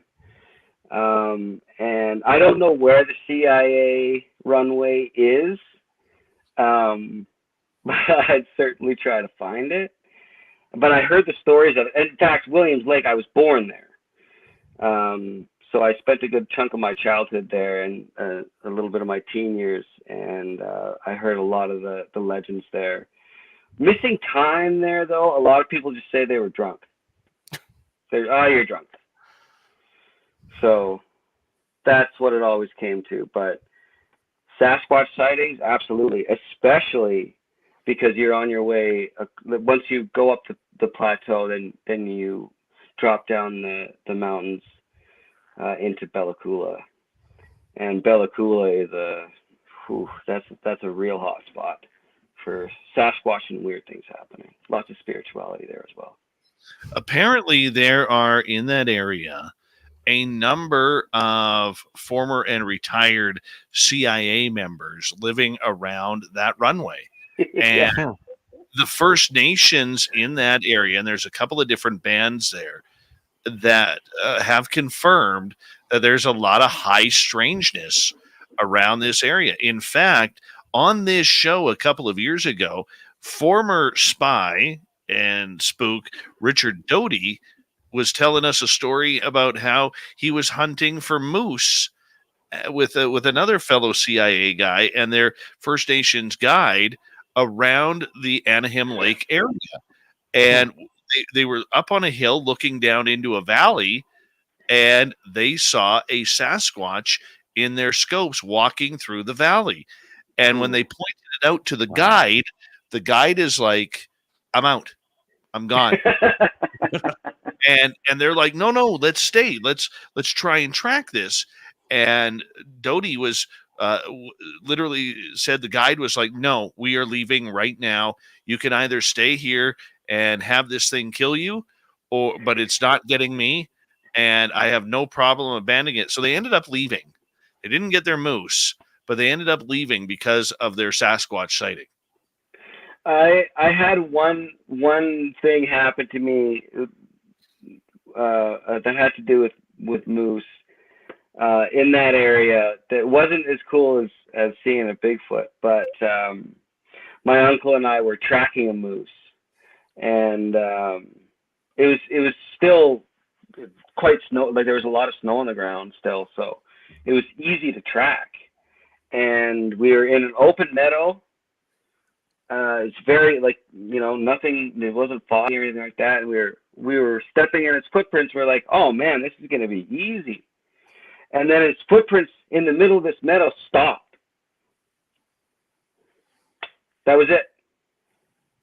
That was the end of the trail. And there's Yeah. so much of that.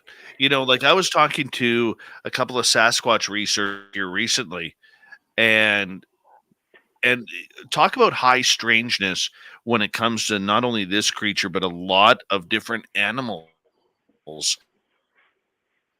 You know, like you just mentioned, moose, and it's hard to fathom a 2,000-pound moose just stopping, the tracks just stopping. But for a lot of the Sasquatch hunters out there and researchers, the weird part about it is they only ever find one print.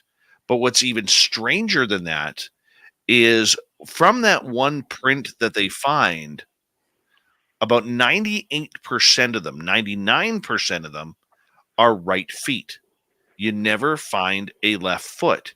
And it is the absolute strangest thing that nobody can figure out about the Sasquatch. Why is it always out of print? Have you ever heard about that, Anthony? No, but it's great. I mean, maybe they just have two right feet. Who knows? We haven't been able to discover anything about them, right? I think That that's is super fantastic. interesting. Dave, that's the first time I've actually thought about that, and that kind of blows my mind a little bit because it's true. You're right. They only ever find the right one. If you look at anybody's castings that they have, unless they found multiple tracks, okay, if you look at anybody's single casting that they have where they say we found this one track, 9.9 times out of 10, that track is right-footed. Yeah. It Now, sure for the is. Bigfoot people listening, don't roast me for asking this. It's just a question. Do you think Bigfoot could be not have a right or left foot, kind of just a straight foot, hence the way he's said to walk? Well, like if it was a clubfoot, right? That would make the most sense. But one of my favorite researchers is the late great John Green, and he was in Harrison, BC. And now, like, of all the books of his I look through, of all the photos I see, I'm like, oh my God, what little arch they have, it all goes in the same direction. I didn't even think about it until you mentioned it, to be perfectly honest. That's what I mean. Is every right foot just their foot? Yeah. Well, Super Duke from World Bigfoot Radio is giving at me hell in the chat room. He goes, "It's not.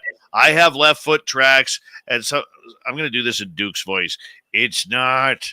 I have left foot tracks, and some of my friends do too."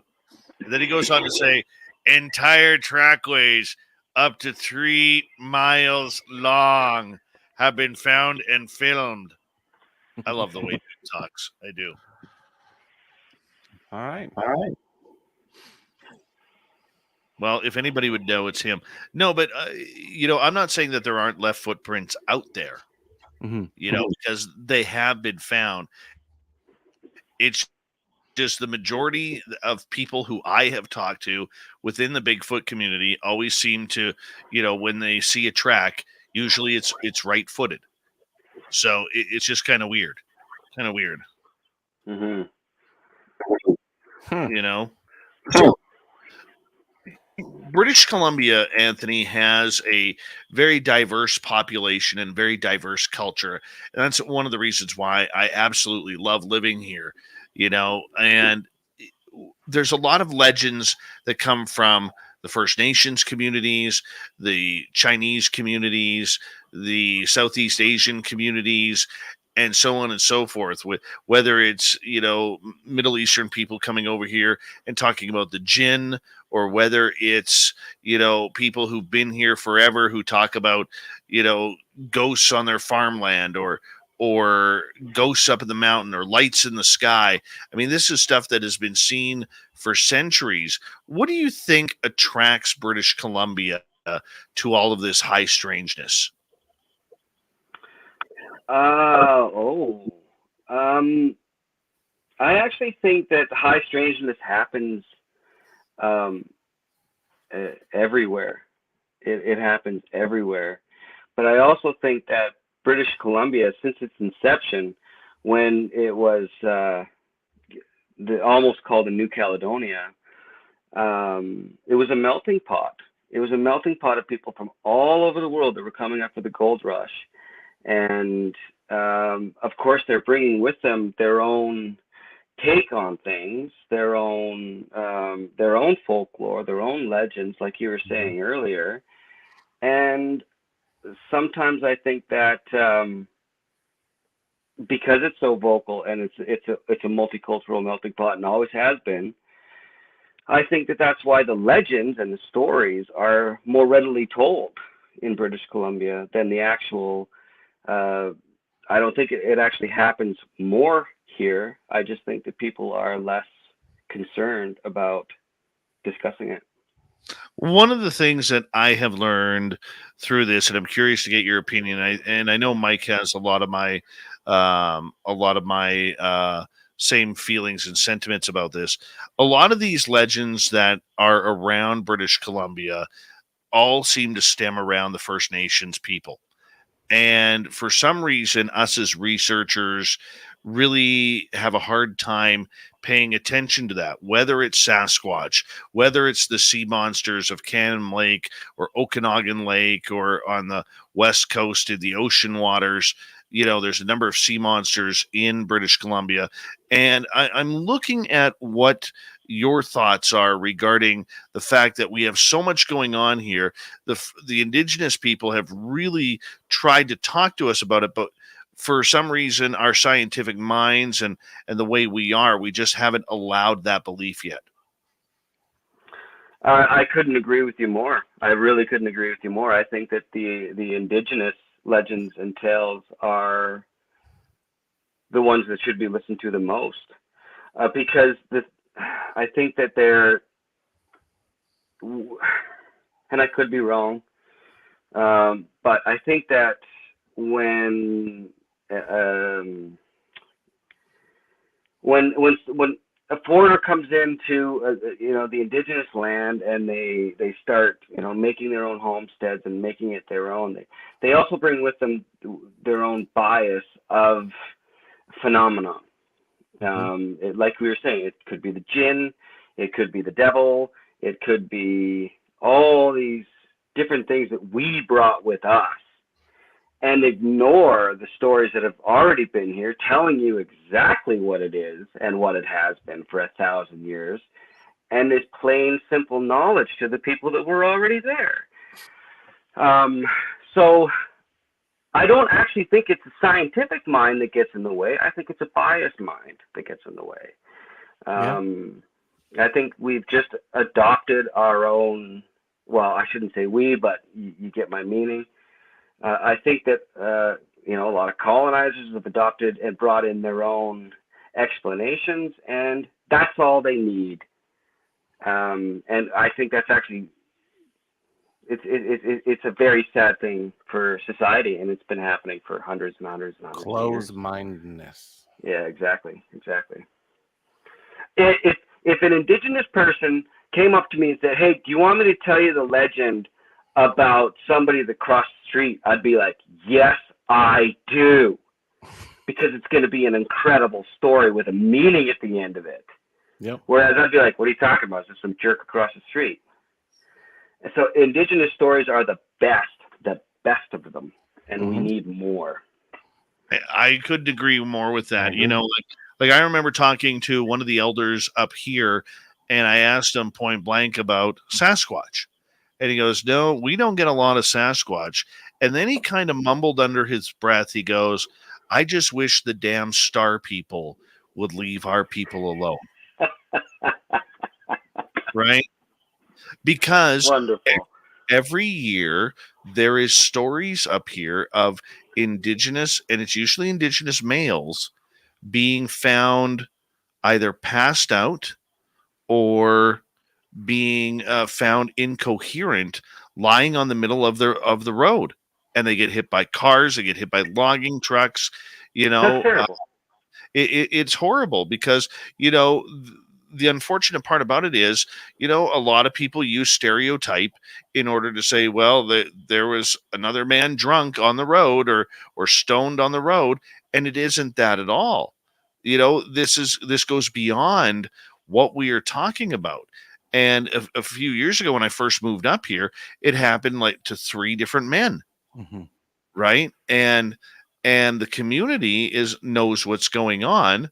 The police are going to say, well, alcohol or drugs had to be an issue here, right? But that isn't it. There's stuff going on that we just can't explain. Where are you, Dave? I'm in 100 Mile House, British Columbia. Okay. I'm Caribou just south. boy. I am a caribou boy. And well, I'm an adopted caribou boy, and we set up the studio out here, and I've been up here since 2015, and we'll never go back to where Mike is in the Lower Mainland. Get me out of here. You know what happens when you grow a beard in the Lower Mainland? You don't know. It shows 2 things. Number one, you probably put roll-up rings in your pants. You roll up the ankles, number 1. But number 2, it means you like soccer. And number 3, it means you don't know how to change the oil in your electric car.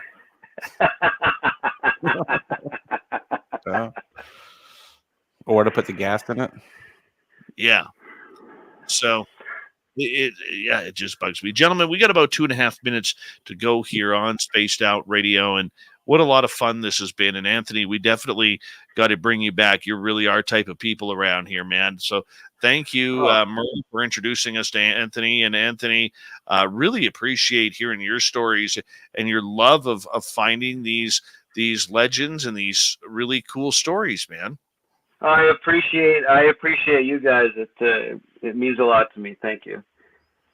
And we'll have to make our way up there and meet you, man. Yeah, I mean, absolutely. I need a good road trip up to Wells and to Barkerville, and I think that'll be happening sooner rather than later in the next few weeks. Come to the House Hotel Saloon. I'm the bartender now. Wow. I know where that is. I know where that is, Awesome. So we appreciate it. Merle, what's coming up for you with the Paranormal Road Trippers?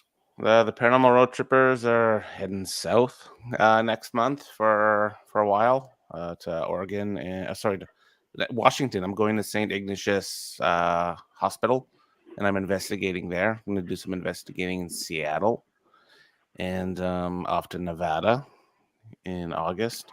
And then next week we are filming a second episode of In Van City, featuring a 1800s haunted doll. Great. Yeah, you love your haunted dolls. Love them. I don't know why. But that little weird fetish you have there is a little strange, my friend. It is. What can I say? It is. And for us here, you know what? I love it when we do Ghosts of the Great White North, man. It's we never know where we're going to go around the world, talking about ghost stories and talking about adventures like this. And tonight was a different adventure, man. And I love it when it kind of goes off the rails like that, because you never know where the stories are going to land. And it just makes it so much better. It really does. So thank you guys for coming on the show and sharing your stories and your knowledge and everything. It really makes for a good radio show. Appreciate it. Thank you. All right. Merle goes to the Great White North. His next appearance, when will Merle appear next? How about July 20th? July 20th is when the Merle will return. And, of course, we still have more show to come for all of you out there. We have a full hour. Hour number 3. We'll kick things off with another spooky story from our good friend, the Swamp Dweller. And from there, we have Tim Senor filling in on the UFO report. We're going to get down and dirty, talking some UFOs. Shirky Poo will close things out with the news tonight, because that's what she does oh so well. Spaced Out Radio continues right after this. Stay tuned.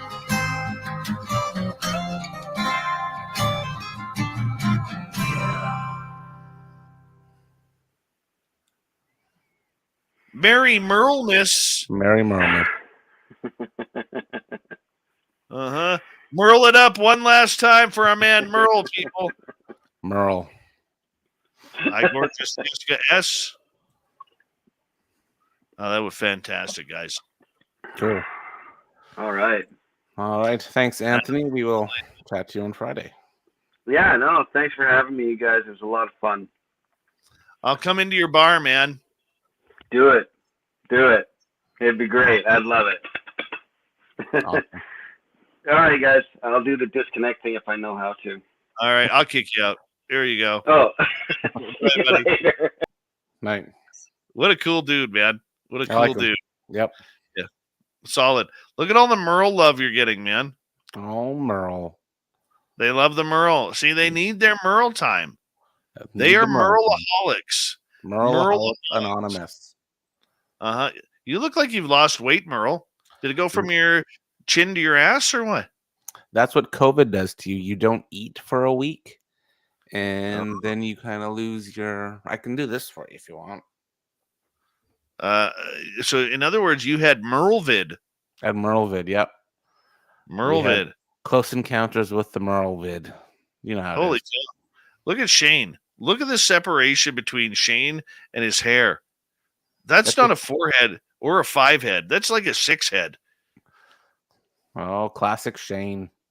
I know where he works. I know you know where he works. That's why I threw the shot. Yep. All right. Oh, look at Shane. He's been diagnosed with Merle 19. There it is. He's very Merle well 19. Yeah. Geez, Yep. Shane's putting up Fapster status for that 4-head, man. Shane's messaging me. What's he Yeah. saying? He said bowl. Bowl cut. Bowl cut. All He right, just Merle. gave me a nickname. He's been waiting for one. The bowl cut. Yeah, there he is. Big Classic bad bowl Shane. cut. Classic bowl cut right there. He's at it All right, again. Merle. All right, I'll call bye. you tomorrow. Bye. All right, we'll tune on into Dirty Filth before bringing Tim in here. I'm going to go quickly take a pee. I'll be right back.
All right.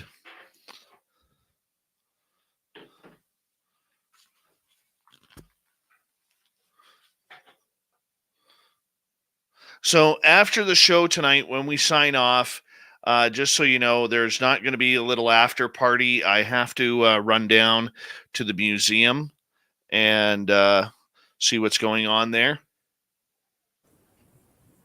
So you're kicking me out early, Dave.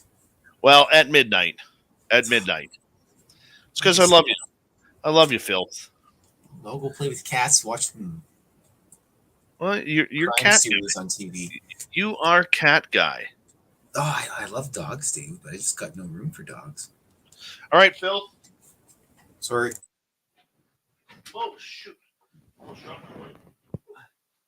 And I'm caught. All right. Thank you to Phil, Jake, and Mennonite Abe for the super chats tonight. Very much appreciate the love. And we're going to get going here in like 5 seconds, everyone. Let's have some fun.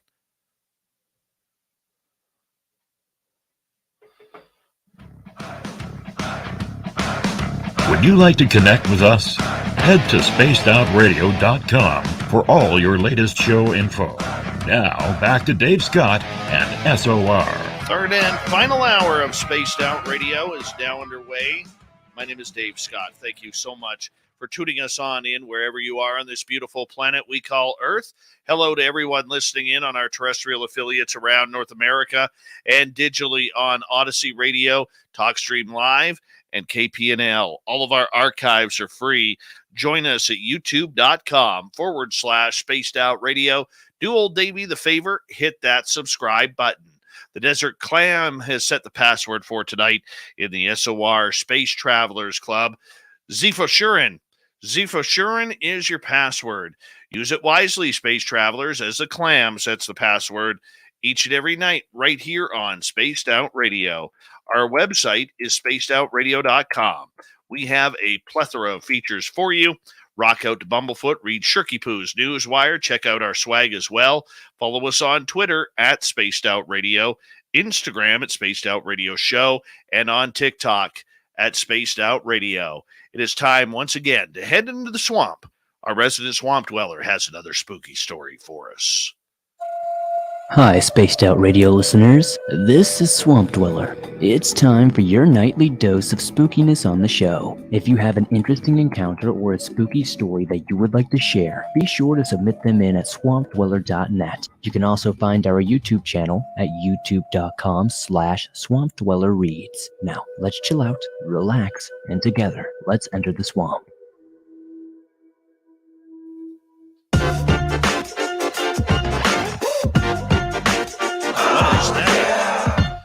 I am 15 years old, and this happened when I was 13. I live in Illinois, but this took place in Wisconsin. I will tell you the site's surroundings, because it will be important later in the story. We own about 200 acres of land in Wisconsin. My dad and I hunt on it a lot. Most of this land is covered in trees. There is a small garage and house where we store our weapons and sleep. There is a small gate where you enter the forest, and that's where our story starts. My dad and me, we will call him Andrew. We enter the gate, and we hike for a few miles. Also, just to let you know, our land is joined by a forest that is larger than 200 acres. We hiked a few miles to our hunting nest in one of the trees, and we waited for an hour or two, and didn't see a thing.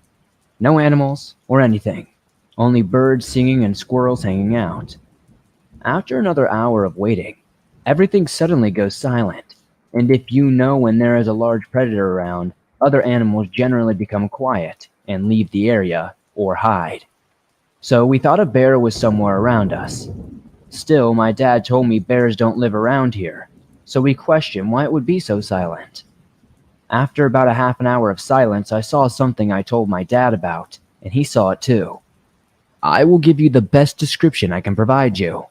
This thing, it was tall. It was about 7 or 8 feet tall if I had to guess, and its arms, oh my god, they almost reached the ground.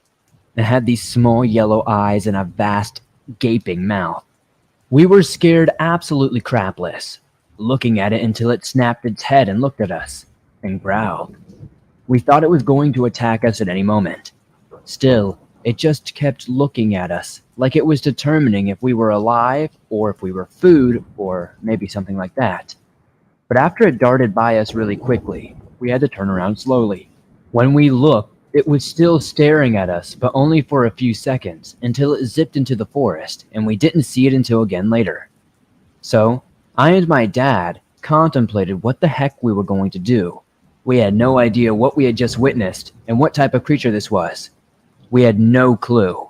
So we waited for a few hours until it got dark, and that's when we thought it was a good idea to get the heck out of there. We left our hunting blind and got back to our garage without incident, and we went to sleep. Still, after a few hours, we were woken up to a scratching sound outside. My dad said it was like a raccoon or something, but I wasn't convinced. I took my dad's rifle and Glock just in case, and I looked outside, and there it was, the same creature from before. So what I did was slowly crept away to go upstairs to the first place where we slept. But when I was walking upstairs, I stepped on a creaky board, and this creature heard it. It screeched and slammed into the door. I thought it was going to break through, but somehow it didn't. It just cried a few more times and ran away. So we called the police and told them what we saw, but the police just shrugged it off as our imagination. But I swear to God, my dad and me saw it twice, and we even showed them the scratches. They just searched the perimeter, and that was pretty much it. They said that they couldn't really do anything because obviously there was no body or no proof that this creature was even here. I'm going to that place to hunt again soon, but we will be armed to the teeth. My dad got me a Glock as a present, and my dad got himself 2 Mossberg 590 shotguns for me and him to be safe. Let's hope we don't see this creature again. I'll tell you about the results later. Oh, we love it when the Swamp Dweller comes in and shares spooky cryptid stories with us. Swamp Dweller can be heard on YouTube at youtube.com/spaced out radio. He's got thousands of stories for your liking, so make sure you go check it on out. All right, it's time to go for the UFO report. Joining us tonight, Tim Senor. Nobody's gonna know. They're gonna know.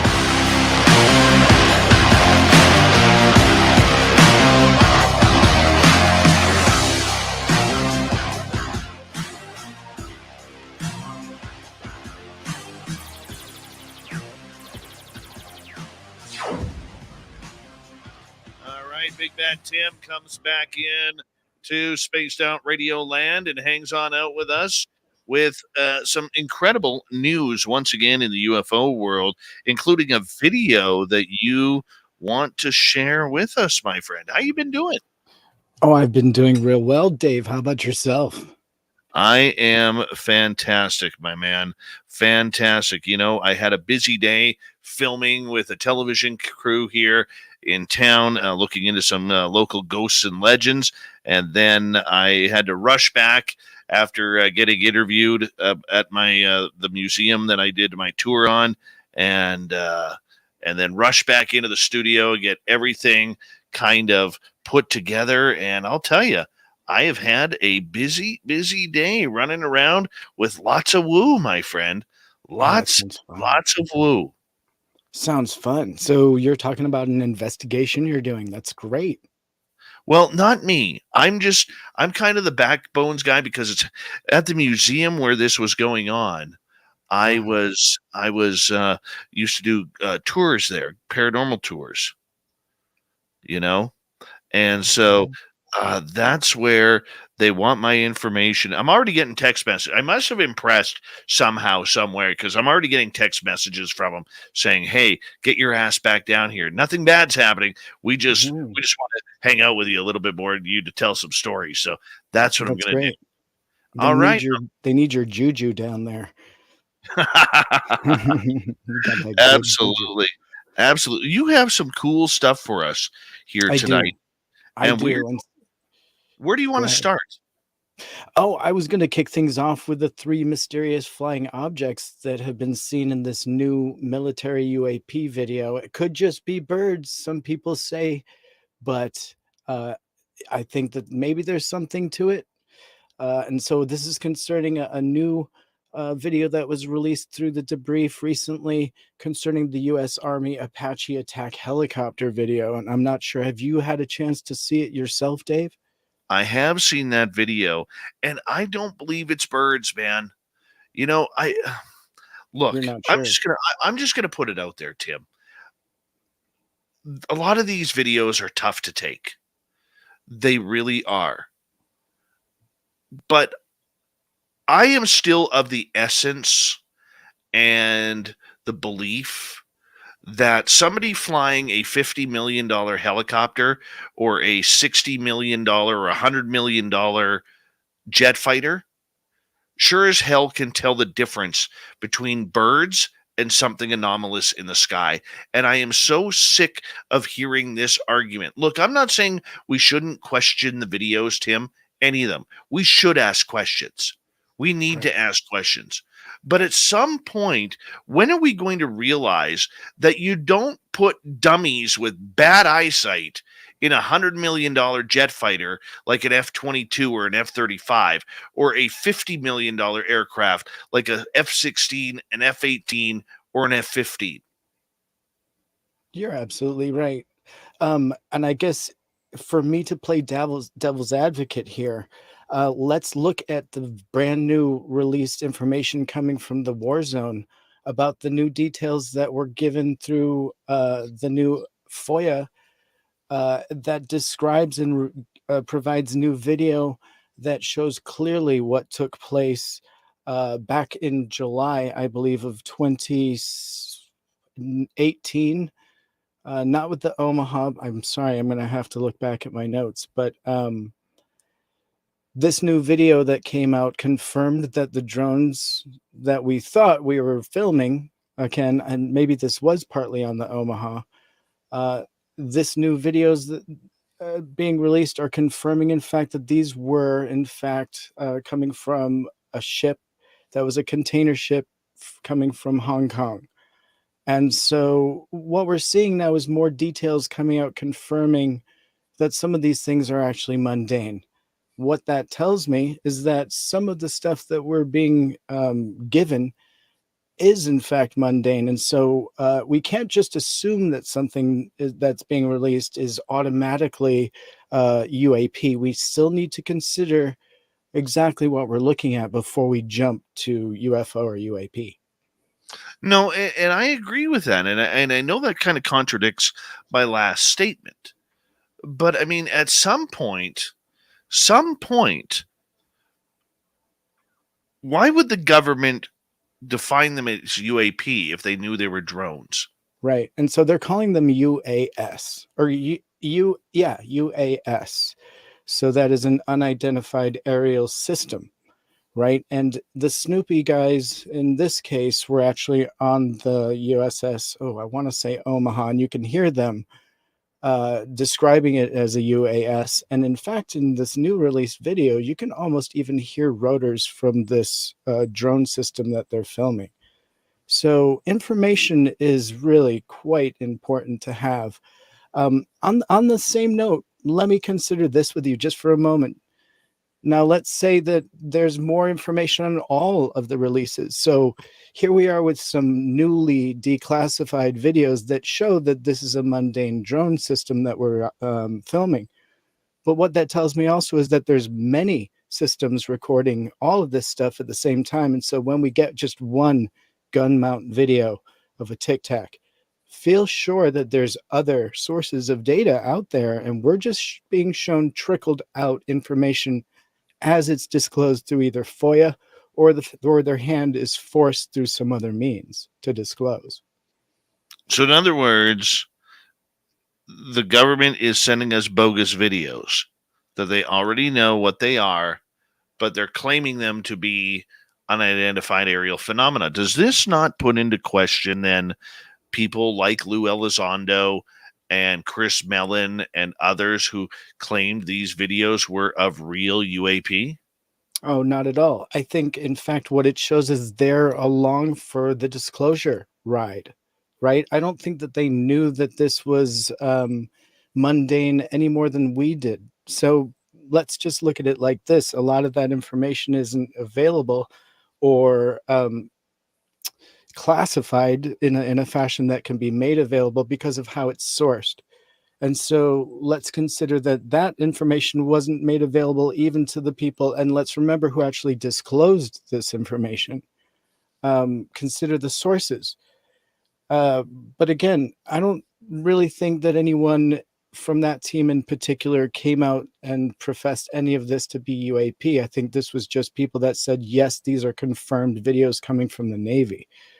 And I think we as not we, but you as the UFO community were able to decipher that phosphorus video that we were getting from Jeremy Corbell was in fact potentially something just as a sort of, a diffraction in the lens, I think is what it was, or a reflection, making it look like pyramids, where it was something actually just drones, right? And so with more information as we get it, our attitudes can shift, and I'm sure that we're all pivoting right now. What I think this proves is that we're getting all the information, and it's up to us to decide what is real. And I think that we as a group, along with Elizondo and his team, we're all pivoting as we get more information. So well, what's interesting though is the incidents that Jeremy Corbell was talking about happened recently, and there were these alleged Tic Tac craft that were hovering about 60 feet over top of naval vessels. I don't understand, and maybe it's just me, that if this is the same incident, why would they allow Chinese drones from a Hong Kong cargo ship to hover 60 feet above a naval destroyer? Right. And so they were zoomed in quite a bit. And I guess that according to this new information, they were still within about 4 miles, which is a safe distance to approach. And so that's why we're getting a lot of that lens flaring and things like that, is because you're looking at something that was actually at quite a distance. So, was this vessel really infringing? No, perhaps they were seeking out to find out who was on the waters that they were sharing, because obviously piracy is an issue. And so, that's as much information gathering for them on the high seas as it would be for our naval vessel to find out who they were. The fact that they didn't squawk back simply meant that they were going in their stealth mode to collect data. Whether that's legal or not, I don't know. That's another matter for the high seas operators. But again, I think you make a great point, because how much of this information is disseminated? Is it just because of how it's sourced that we're not seeing it? I don't know. Just makes me shake my head, my friend. Makes me shake my head. All right. You sent me earlier today a video of a triangular UFO, and we may have a new military witness coming forward. What's this all about? That's right. That's right. In an unrelated story, actually, this is coming as a new military witness is coming out about his experience at a U.S. Navy air base in California. And so now the Daily Star is reporting that this serviceman had spotted the UFO and didn't know how to explain exactly what he'd seen. So now Angelo Aceta, excuse me, resided at the Lemoore Naval Air Station in Lemoore, California in 2011. And he explained to UFO researcher Ryan Sprague that that this object was no ordinary plane. He says, and I quote, "I noticed an object in the sky. It was too slow to be an F-18 Super Hornet. I'm very familiar with these planes because of my job." And Aceta wrote to Sprague, Aceta described the object to be lit up on each corner. The lights, quote, were on each point of the triangle. They were extremely bright and gave off a white glow. He further went on to tell Sprague that the object moved moderately fast and almost looked as if it was gliding on water. And by the time he had centered in on the object to get a good look at it, it had sped away into thin air. So he wraps it up and says that he told his superiors at the base what he had seen, but his superiors did not take it seriously. And unfortunately, in a quote from him, he says, "My superior immediately laughed and jokingly asked if I'd been drinking on the job," which is unfortunate. Man, always comes down to alcohol. You know what I'm Right. saying? Right. I And hate that. obviously, this is somebody that's bravely come forward with his sighting, and hopefully, what's going to happen with this is we're going to be able to get enough military witnesses together to just formulate something that's credible as a group. Right? These stories individually hold a lot of water, but like collectively, that's a lot of evidence. And every day, new witnesses are coming forward. And this is an incredible story. And this is just one of many triangle stories that we're starting to see pop up all over the country.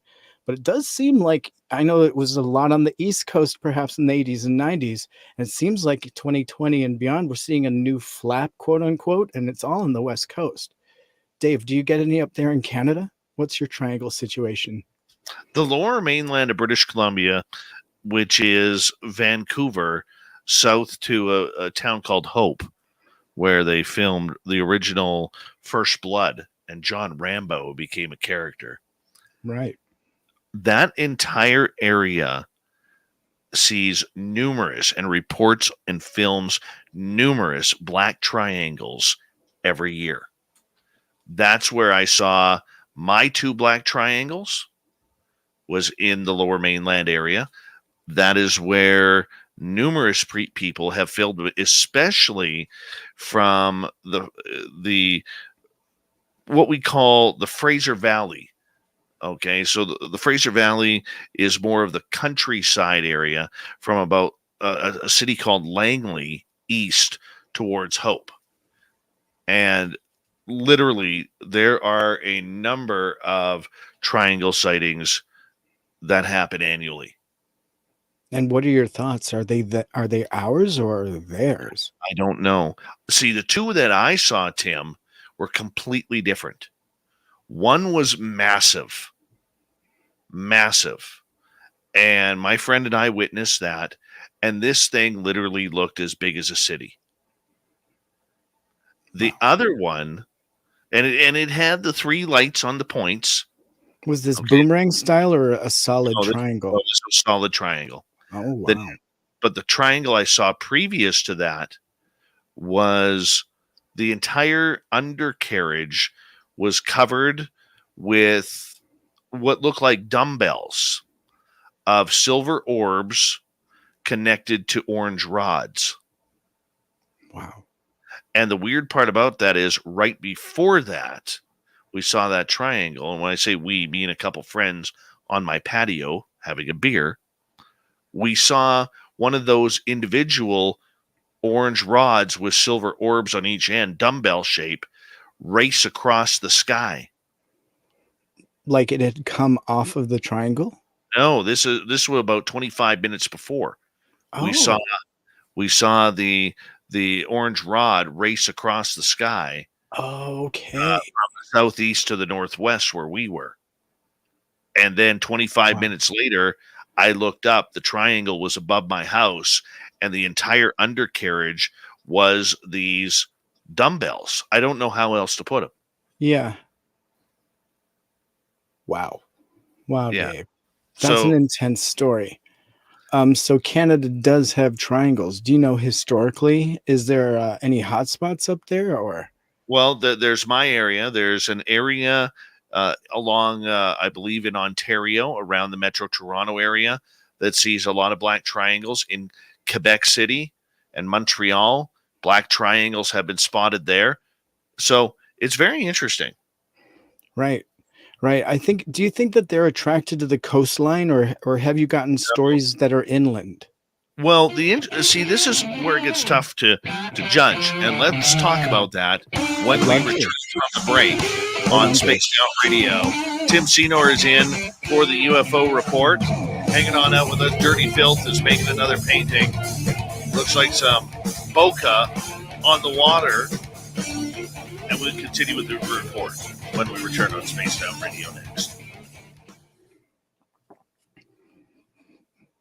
That scared me. I have that video loaded up here. Okay. No. Wasn't sure. No. Wasn't sure. Not yet. Okay. Yeah. Have you been doing your homework and watching People of Earth? No. Oh, it's so good. I hope your audience is enjoying it. It is so much fun. I'm thinking of changing my name to Smorpheus. Morpheus. Like s'mores, but Morpheus. Can't tell. Maybe.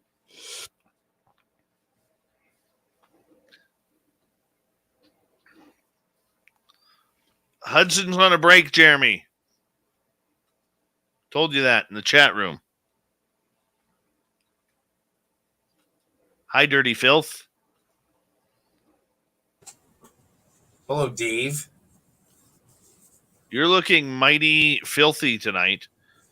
I'm just going with this last little bit of cartoon I had here. I'm just going to do an abstract type thing, I guess, before we watch Law and Order, maybe.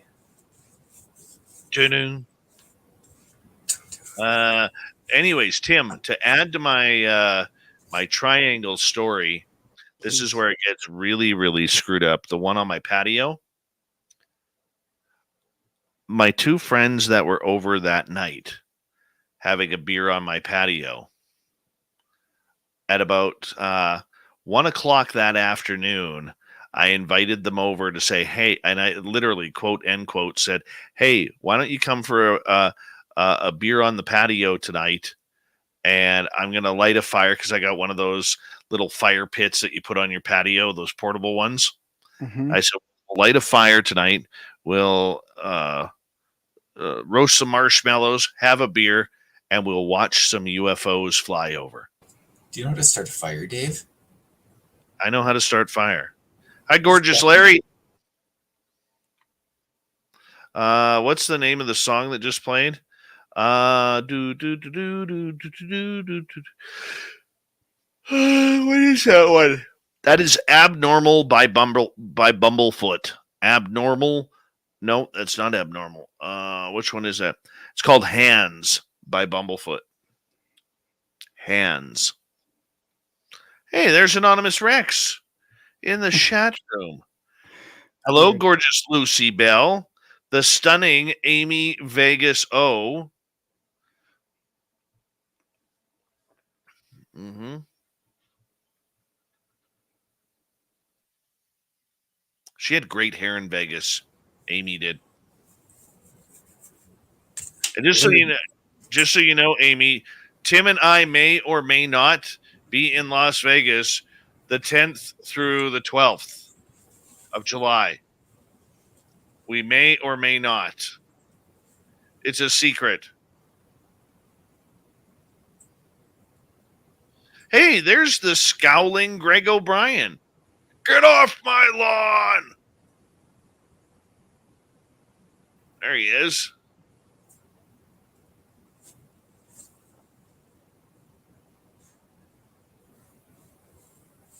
Just saying, Amy Vegas O.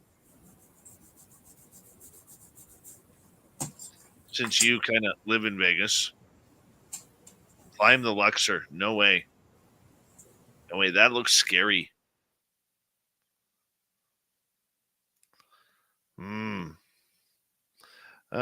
We have about oh, they're texting me again. Hold on.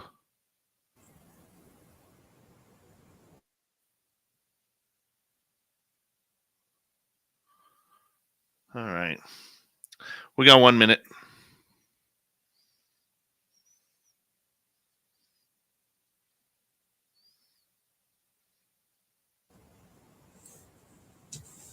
Okay, Dirk. No cartoons left here, Dave. I'm out. What's that? I got no cartoons left. Well, you're doing a great job of the bokeh. That's all I like it. I can't I like define it. I like it. It's beautiful. See you tomorrow.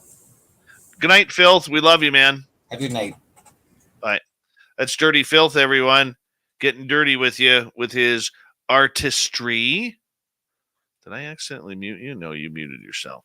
All right. Big thank you tonight to my good friend Guillermo, Philzy, Jake, and Mennonite Abe for the amazing super chats. And we're going to get going in about 20 seconds. Thomas Rock, how you doing, man? Explain the emergency, dink. Exactly, World Bigfoot Radio Super Dookie.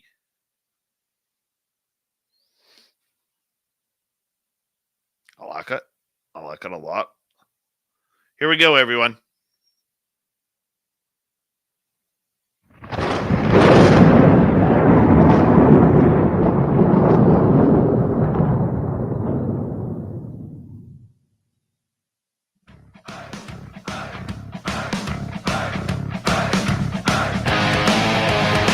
We rounded third. We're heading for home tonight on Spaced Out Radio. Good to have you with us. My name is Dave Scott. Very much appreciate earning your listening ears. Want to remind you that if you've missed portions of this show or others, check out our free archives at youtube.com/Spaced Out Radio. Do us the favor, hit that subscribe button. Our website is spacedoutradio.com. We have a plethora of features for you. Rock out to Bumblefoot, read Shirky Poo's Newswire, check out our swag as well. Follow us on Twitter at Spaced Out Radio, Instagram at Spaced Out Radio Show, and on TikTok at Spaced Out Radio. We continue on with the UFO report. Our good man Tim Sino filling in tonight, doing a handy-dandy job at the old other end of the microphone. Tim, welcome back. Thanks a lot, Dave. It's so much fun to be here. Thanks for having me. Black triangles. That's what we were talking about. Black triangles. Human, man-made, aliens. What do you got?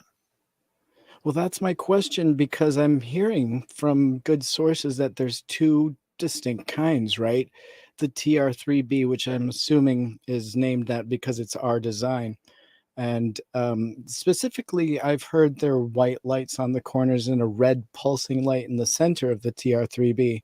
And there's another version now I'm hearing where there are red lights in the center, but there's also some blue, sometimes white lights, but these white lights are often seen as potentially looking a little blue. So again, TR3B, potentially ours.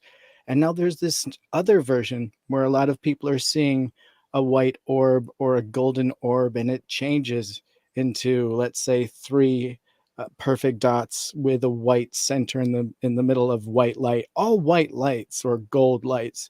These are coming in, potentially as the others or theirs. It's one of those things. If you're seeing something change from an orb into a triangle or a triangle into an orb, that sounds like somebody else's technology. I mean, what do you think? Well, I mean, it could be. I mean, when you see the shape shifting going on, there's always something that's a little bit strange with that. You know what I'm saying? There is something strange to go along with that. But the problem is, I always revert back to Ben Rich and Lockheed Martin basically saying they're 50 to 80 years ahead of what we are seeing today in the sky. I mean, that bugs me. That bugs me a lot, man. It bugs me a lot, too, when they're only releasing lunar buggies and things like that. Where's the flying car? Right? I think I was promised a flying car. So where's that? But in my next story, if you're ready for it, Lake Elsinore is back in the news. So if you remember, and you may know even a little more than I do about the first case that took place at Lake Elsinore. But as recently as June 8th of this year, and there's a new video appearing. And this was taken by a witness out his window, as he does every morning at sunrise. He likes to photograph out his window. And he noticed in reviewing this video that there was something strange taking place. And what he described was a disc that was morphing or disguising itself with a mist or trying to appear like a cloud. But unfortunately, because of the angle of the sun, it was revealed. And so, in his words, an unidentified disc stops and spits out a smaller object over Lake Elsinore, California. And this new video has surfaced while it was recorded at sunrise, June 8th. The witness who filmed the events from the second story window recorded what he looked like, something dropping out of the sky and turning into a cloud, and then another object appearing to be what he called a UFO above this cloud, And then that cloud shoots out of it what looks like a misty covering or cloaking of the UFO. And in this statement, it continues that whatever dropped, those two unidentified objects went through the clouds and continued down to Earth. So in this 1 minute and 15-second video, you can find all the details through YouTube, and you can get the full story from Scott Waring at UFOsightingsdaily.com. It's amazing how in some of these areas, the UFOs just seem to keep going back, yet where are they over Montreal? Where are they over Phoenix? Where are they over Chicago or Detroit or Vancouver or LA? I mean, Well, it I think this amazes. is the answer. I think this is the answer. I mean, this witness videotaped something that was trying to, what appears to, cloak itself. So perhaps these objects are right in plain sight. And this is actually something I've been kind of saying all along, is that these things do kind of appear to be right in plain sight. And it's just up to us to look at it, recognize it, and call it what it is. So, potentially, like you're asking, it might be right there, but it might be in a misty substance. You may have to look for it. You may need to use a multi-spectrum camera. You may need to use a heat-sensitive camera. I don't know. It depends on what we're looking at, but I think that these are some of the tools we're going to have to incorporate, or hopefully just get lucky, like this person did in Lake Elsinore, California. Okay, let's go down this cloaking road for a second, because there's been so many people who believe that they have eyewitnessed this cloaking into clouds or into blue sky or into flying V's of birds like ducks or geese, morphing into this natural camouflage. You think this is happening more than what we know? Maybe at night, even who knows, copying stars and constellations. I don't know. It's weird to me. I absolutely think that's happening. I absolutely do. I mean, we've seen with our naked eye things moving in space that don't appear to be moving in a natural way. And then you just add in any other technical piece of gear, night vision or anything, even just a good telescope, and you're going to start seeing things that you wouldn't be able to see with the naked eye. And then you start really wondering. There's definitely lots of things right in front of us, and we're not noticing it. I think even a recent episode of Skinwalker Ranch, they had held up a laser beam, and it had actually bent on something that was invisible above the ranch. I think there's been plenty of cases where people are able to see things with their night vision, but not with their naked eye. There's plenty of times when even our military, they're capturing things with their gun videos that they're not seeing with their naked eye as the pilot.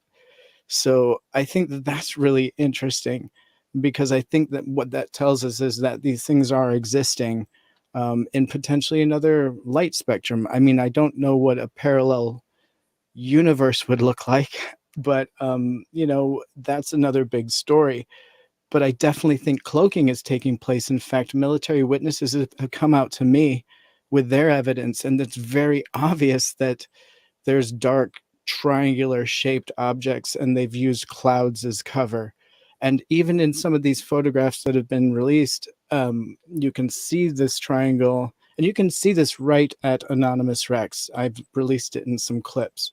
So if you go to my YouTube channel, you can check that out. A cloaked triangle, and then off to the side, a small disc, like moving in tandem with these objects. And so these are coming from military witnesses that have seen these things themselves. So there's definitely something to it. Is it pareidolia? It absolutely could be.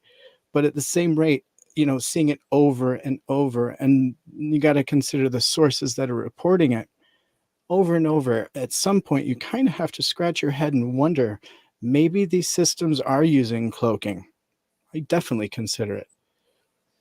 That is highly intriguing because, I think the more and more we start to understand their technology if it is from out of this world, the more we're going to be able to really figure out the maybe some of these technologies that we just don't understand or fully comprehend right now. Right. And the good news is that we have real scientists that are looking at the data. We've got astrophysicists that are considering some of the new information that we're getting from our satellites. We've got NASA now looking into this as a real topic. At some point, somebody's going to have to wave their magic wand and come up and show everybody exactly what's going on, because we've got great minds working on it at this point. And I mean, we know for a fact that it's been going on for eons. So the fact now that we're having a bit of technology that perhaps is catching up to theirs, at least to record it, I think shows a sign of times. I mean, men are making great strides. This is a great time to be. It really is. Hey, Tim, has there been any word on whether or not these new rounds of hearings are going to take place for UAP? There are whispers. Yeah. No date has been set, but I believe, I mean, we could be looking sometime this summer. I feel pretty sure about that, at least. I've heard as much as a few weeks. I've heard a few months. So at least this summer, and that's great because that's a pretty quick follow-up for some of the questions that were being asked, and some big questions.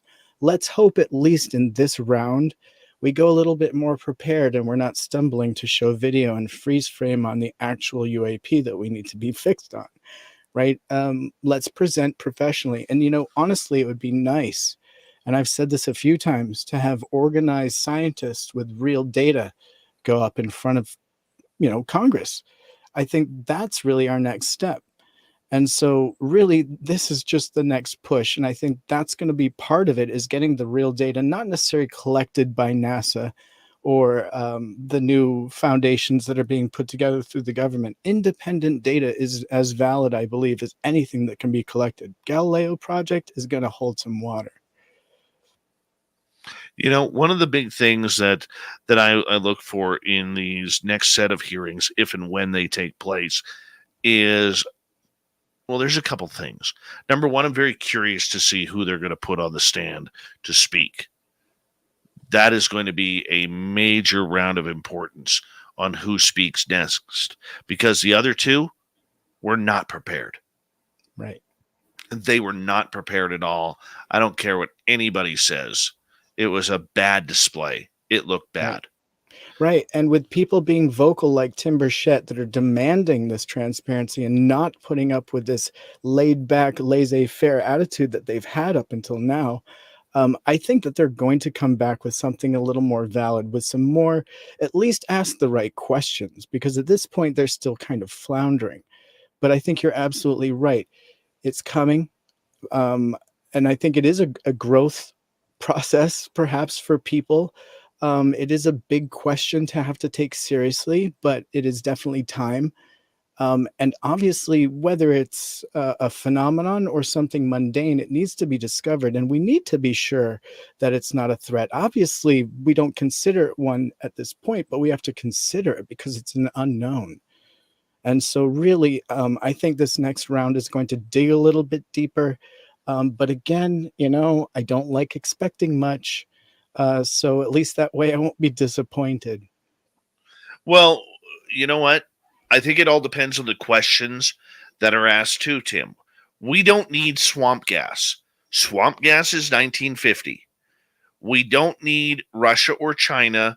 We already know it's not them, for the most part. Well, we know what that looks like now too, right? I think that you bring up a great point. We have proved what it looks like, and we've deciphered it. We were able to clarify what it was. Doesn't that hold as much information as the ones that they can't answer? You bring up a great point, Dave. Well, I brought it up without not even realizing it. That's how Well done, miraculous I am at times. Well done, Well sir. played, my friend. Well played Yeah. for the compliment. Thank you. But, I mean, I could see our good friend Scowling Greg O'Brien, giving the old fish shake to anybody who uses the words swamp gas in Congress next time. I could totally see that. or anyone that's potentially confident in anything that the government's going to put out. I am kind of in that world, but at the same rate, I have confidence because it's on their tongues. Like this is being discussed. It's a really new time for us. This was never taken seriously 5 years ago. Come on. This topic is incredible that they're even taking it seriously, spending time and money. It's on CNN. It's on national news. Other countries are doing and following step, obviously, because and we're seeing Russia following step in this topic because it needs to be addressed. And the fact is our technology is now just discovering it, right? Because our cameras are good enough to capture it, and we're like, oh man, this is right in front of our eyes. We need to know what this is. Tim, I want to say a big thank you for coming on for the UFO report. Another great job, Tim Senor. Let everybody know where they can find your YouTube channel. Real easy. Anonymous Rex. It's my tag in the chat, and it's the name of my channel.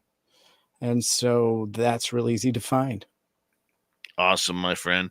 Appreciate you coming on in and hanging out with us. All right, let's head over to Shirky Poo's news, shall we? What time is it? It's time for Shirky Poo's news! Yeah, Shirky Poo getting us all started here. This is a scary one right off the bat. Can you say lawsuit and a major lawsuit? A family is suing Texas Children's Hospital after their 4-year-old son was allegedly given a vasectomy.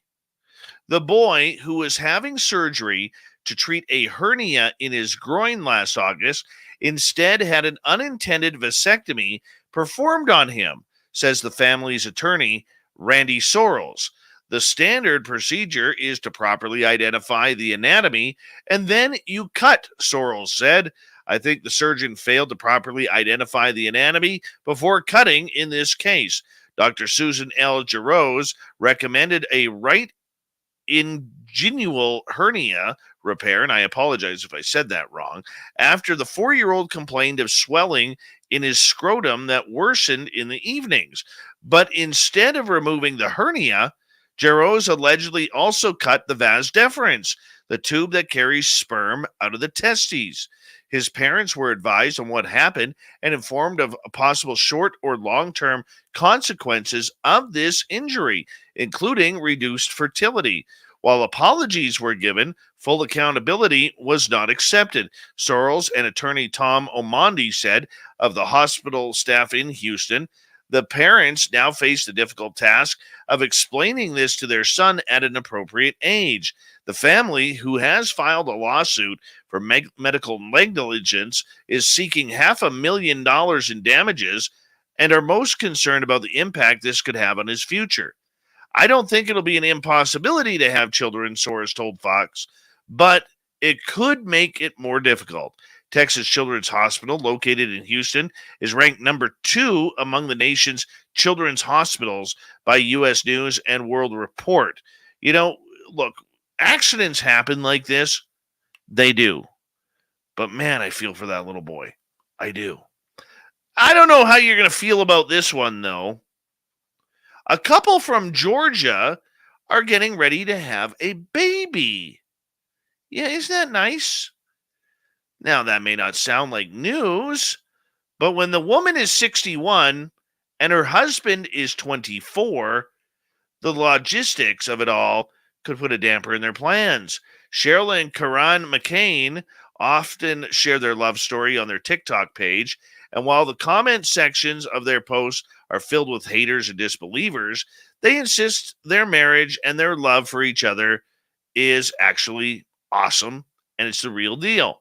The McCains exchanged vows in September 2021, 2 months after he popped the question with a ring that was crowdfunded by fans in a ceremony in Tennessee. Well, like the old song goes, what comes after love and marriage? Cheryl and Karan now want to have a baby together, either via surrogacy or through adoption. Now, we want to have a family together, Cheryl says, who has 7 children, 17 grandchildren as well. He has always wanted children, and I want to be the mother to his child. She added, of course, because of my age, we'll have to get a surrogate or adopt, which we're looking into. Yeah, in another TikTok post, Karan slammed reports that he and Cheryl had split. We are a team. This is my wife. To death do us part. We ain't going to nowhere forever, he said angrily before the two shared a kiss. The couple described their sex life as amazing and have an OnlyFans account to prove it. That's like eating a lemon. A real sour lemon right there. A Queensland man in Australia sprang into action to thwart a would-be thief who was trying to make off with his family's Volkswagen. Yeah, the gentleman, former athlete, literally hopped on a forklift and picked up his car with the thief in it. How productive is that? Of course, because the driver was pinned, she couldn't get out, and police were called, and the would-be thief was arrested. See if we can fit this one in. Hey, look, if you're going to play with wild animals, don't do it stupidly. They can hurt you. You've heard that here before, right? Well, a 25-year-old woman in the Yellowstone National Park decided to get a little close to the bison and got gored. She got within 10 feet before one of the animals gored her and tossed her 10 feet in the air. The woman from Grove City, Ohio, sustained a puncture wound and other injuries that medical personnel had to respond to, and she was taken to hospital. She will survive. Parks officials say the bison won this round between bison versus human. That is your Shirky Poo news. Thank you to Shirky Poo for it all. Thank you for Tim Senor for coming on in for the UFO report. Swamp Dweller hanging out with us with another spooky story, and our good friends Merle and Anthony Germain for Ghosts of the Great White North, along with Leanne, Kareen, and Kelly on their TV show that we're going to be on. We're going to be there. We got Mr. Ron Bumblefoot Thal rocking in the background with Little Brother is Watching. Bumblefoot is the official music of Spaced Out Radio, rocking us in and out of every single show. Get your horns up for the guitar god himself. Special thanks to everybody listening in at home, at work, in your cars, wherever you may be. Thank you to everyone in our chat rooms tonight. YouTube, Twitch, LGAP, Facebook, the Space Travelers Club, and on Twitter at hashtag Spaced Out Radio.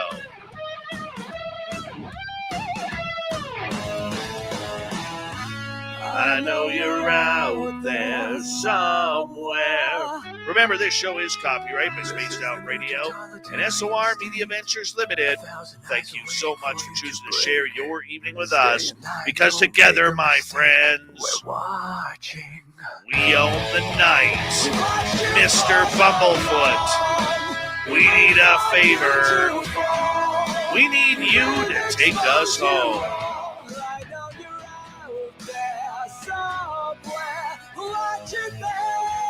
Yes, the Woo train has docked for the night, but soon, my friend, we shall ride again. Your seats are always available.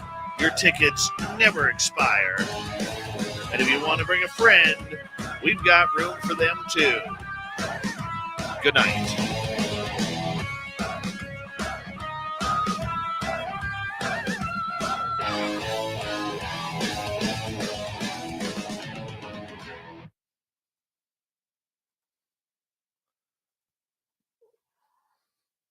Thank you, gorgeous Teresa, for that super chat. Very much appreciate it. Appreciate the love.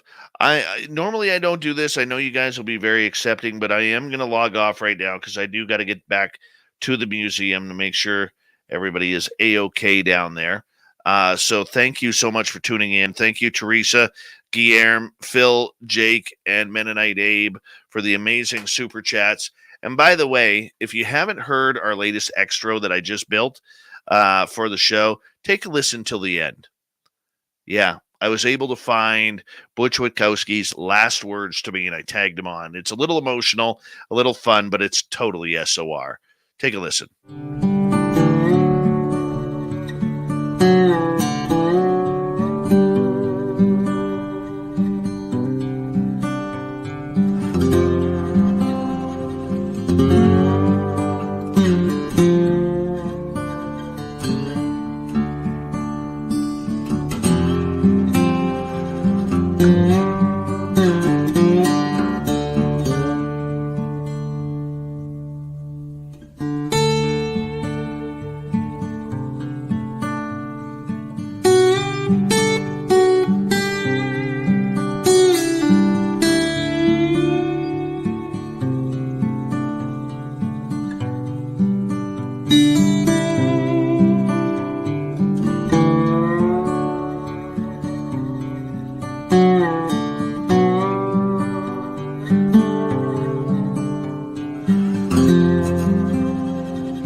healthy, my friend. You too. You need bail money, give me a call. Always, Dad. Take care. You too.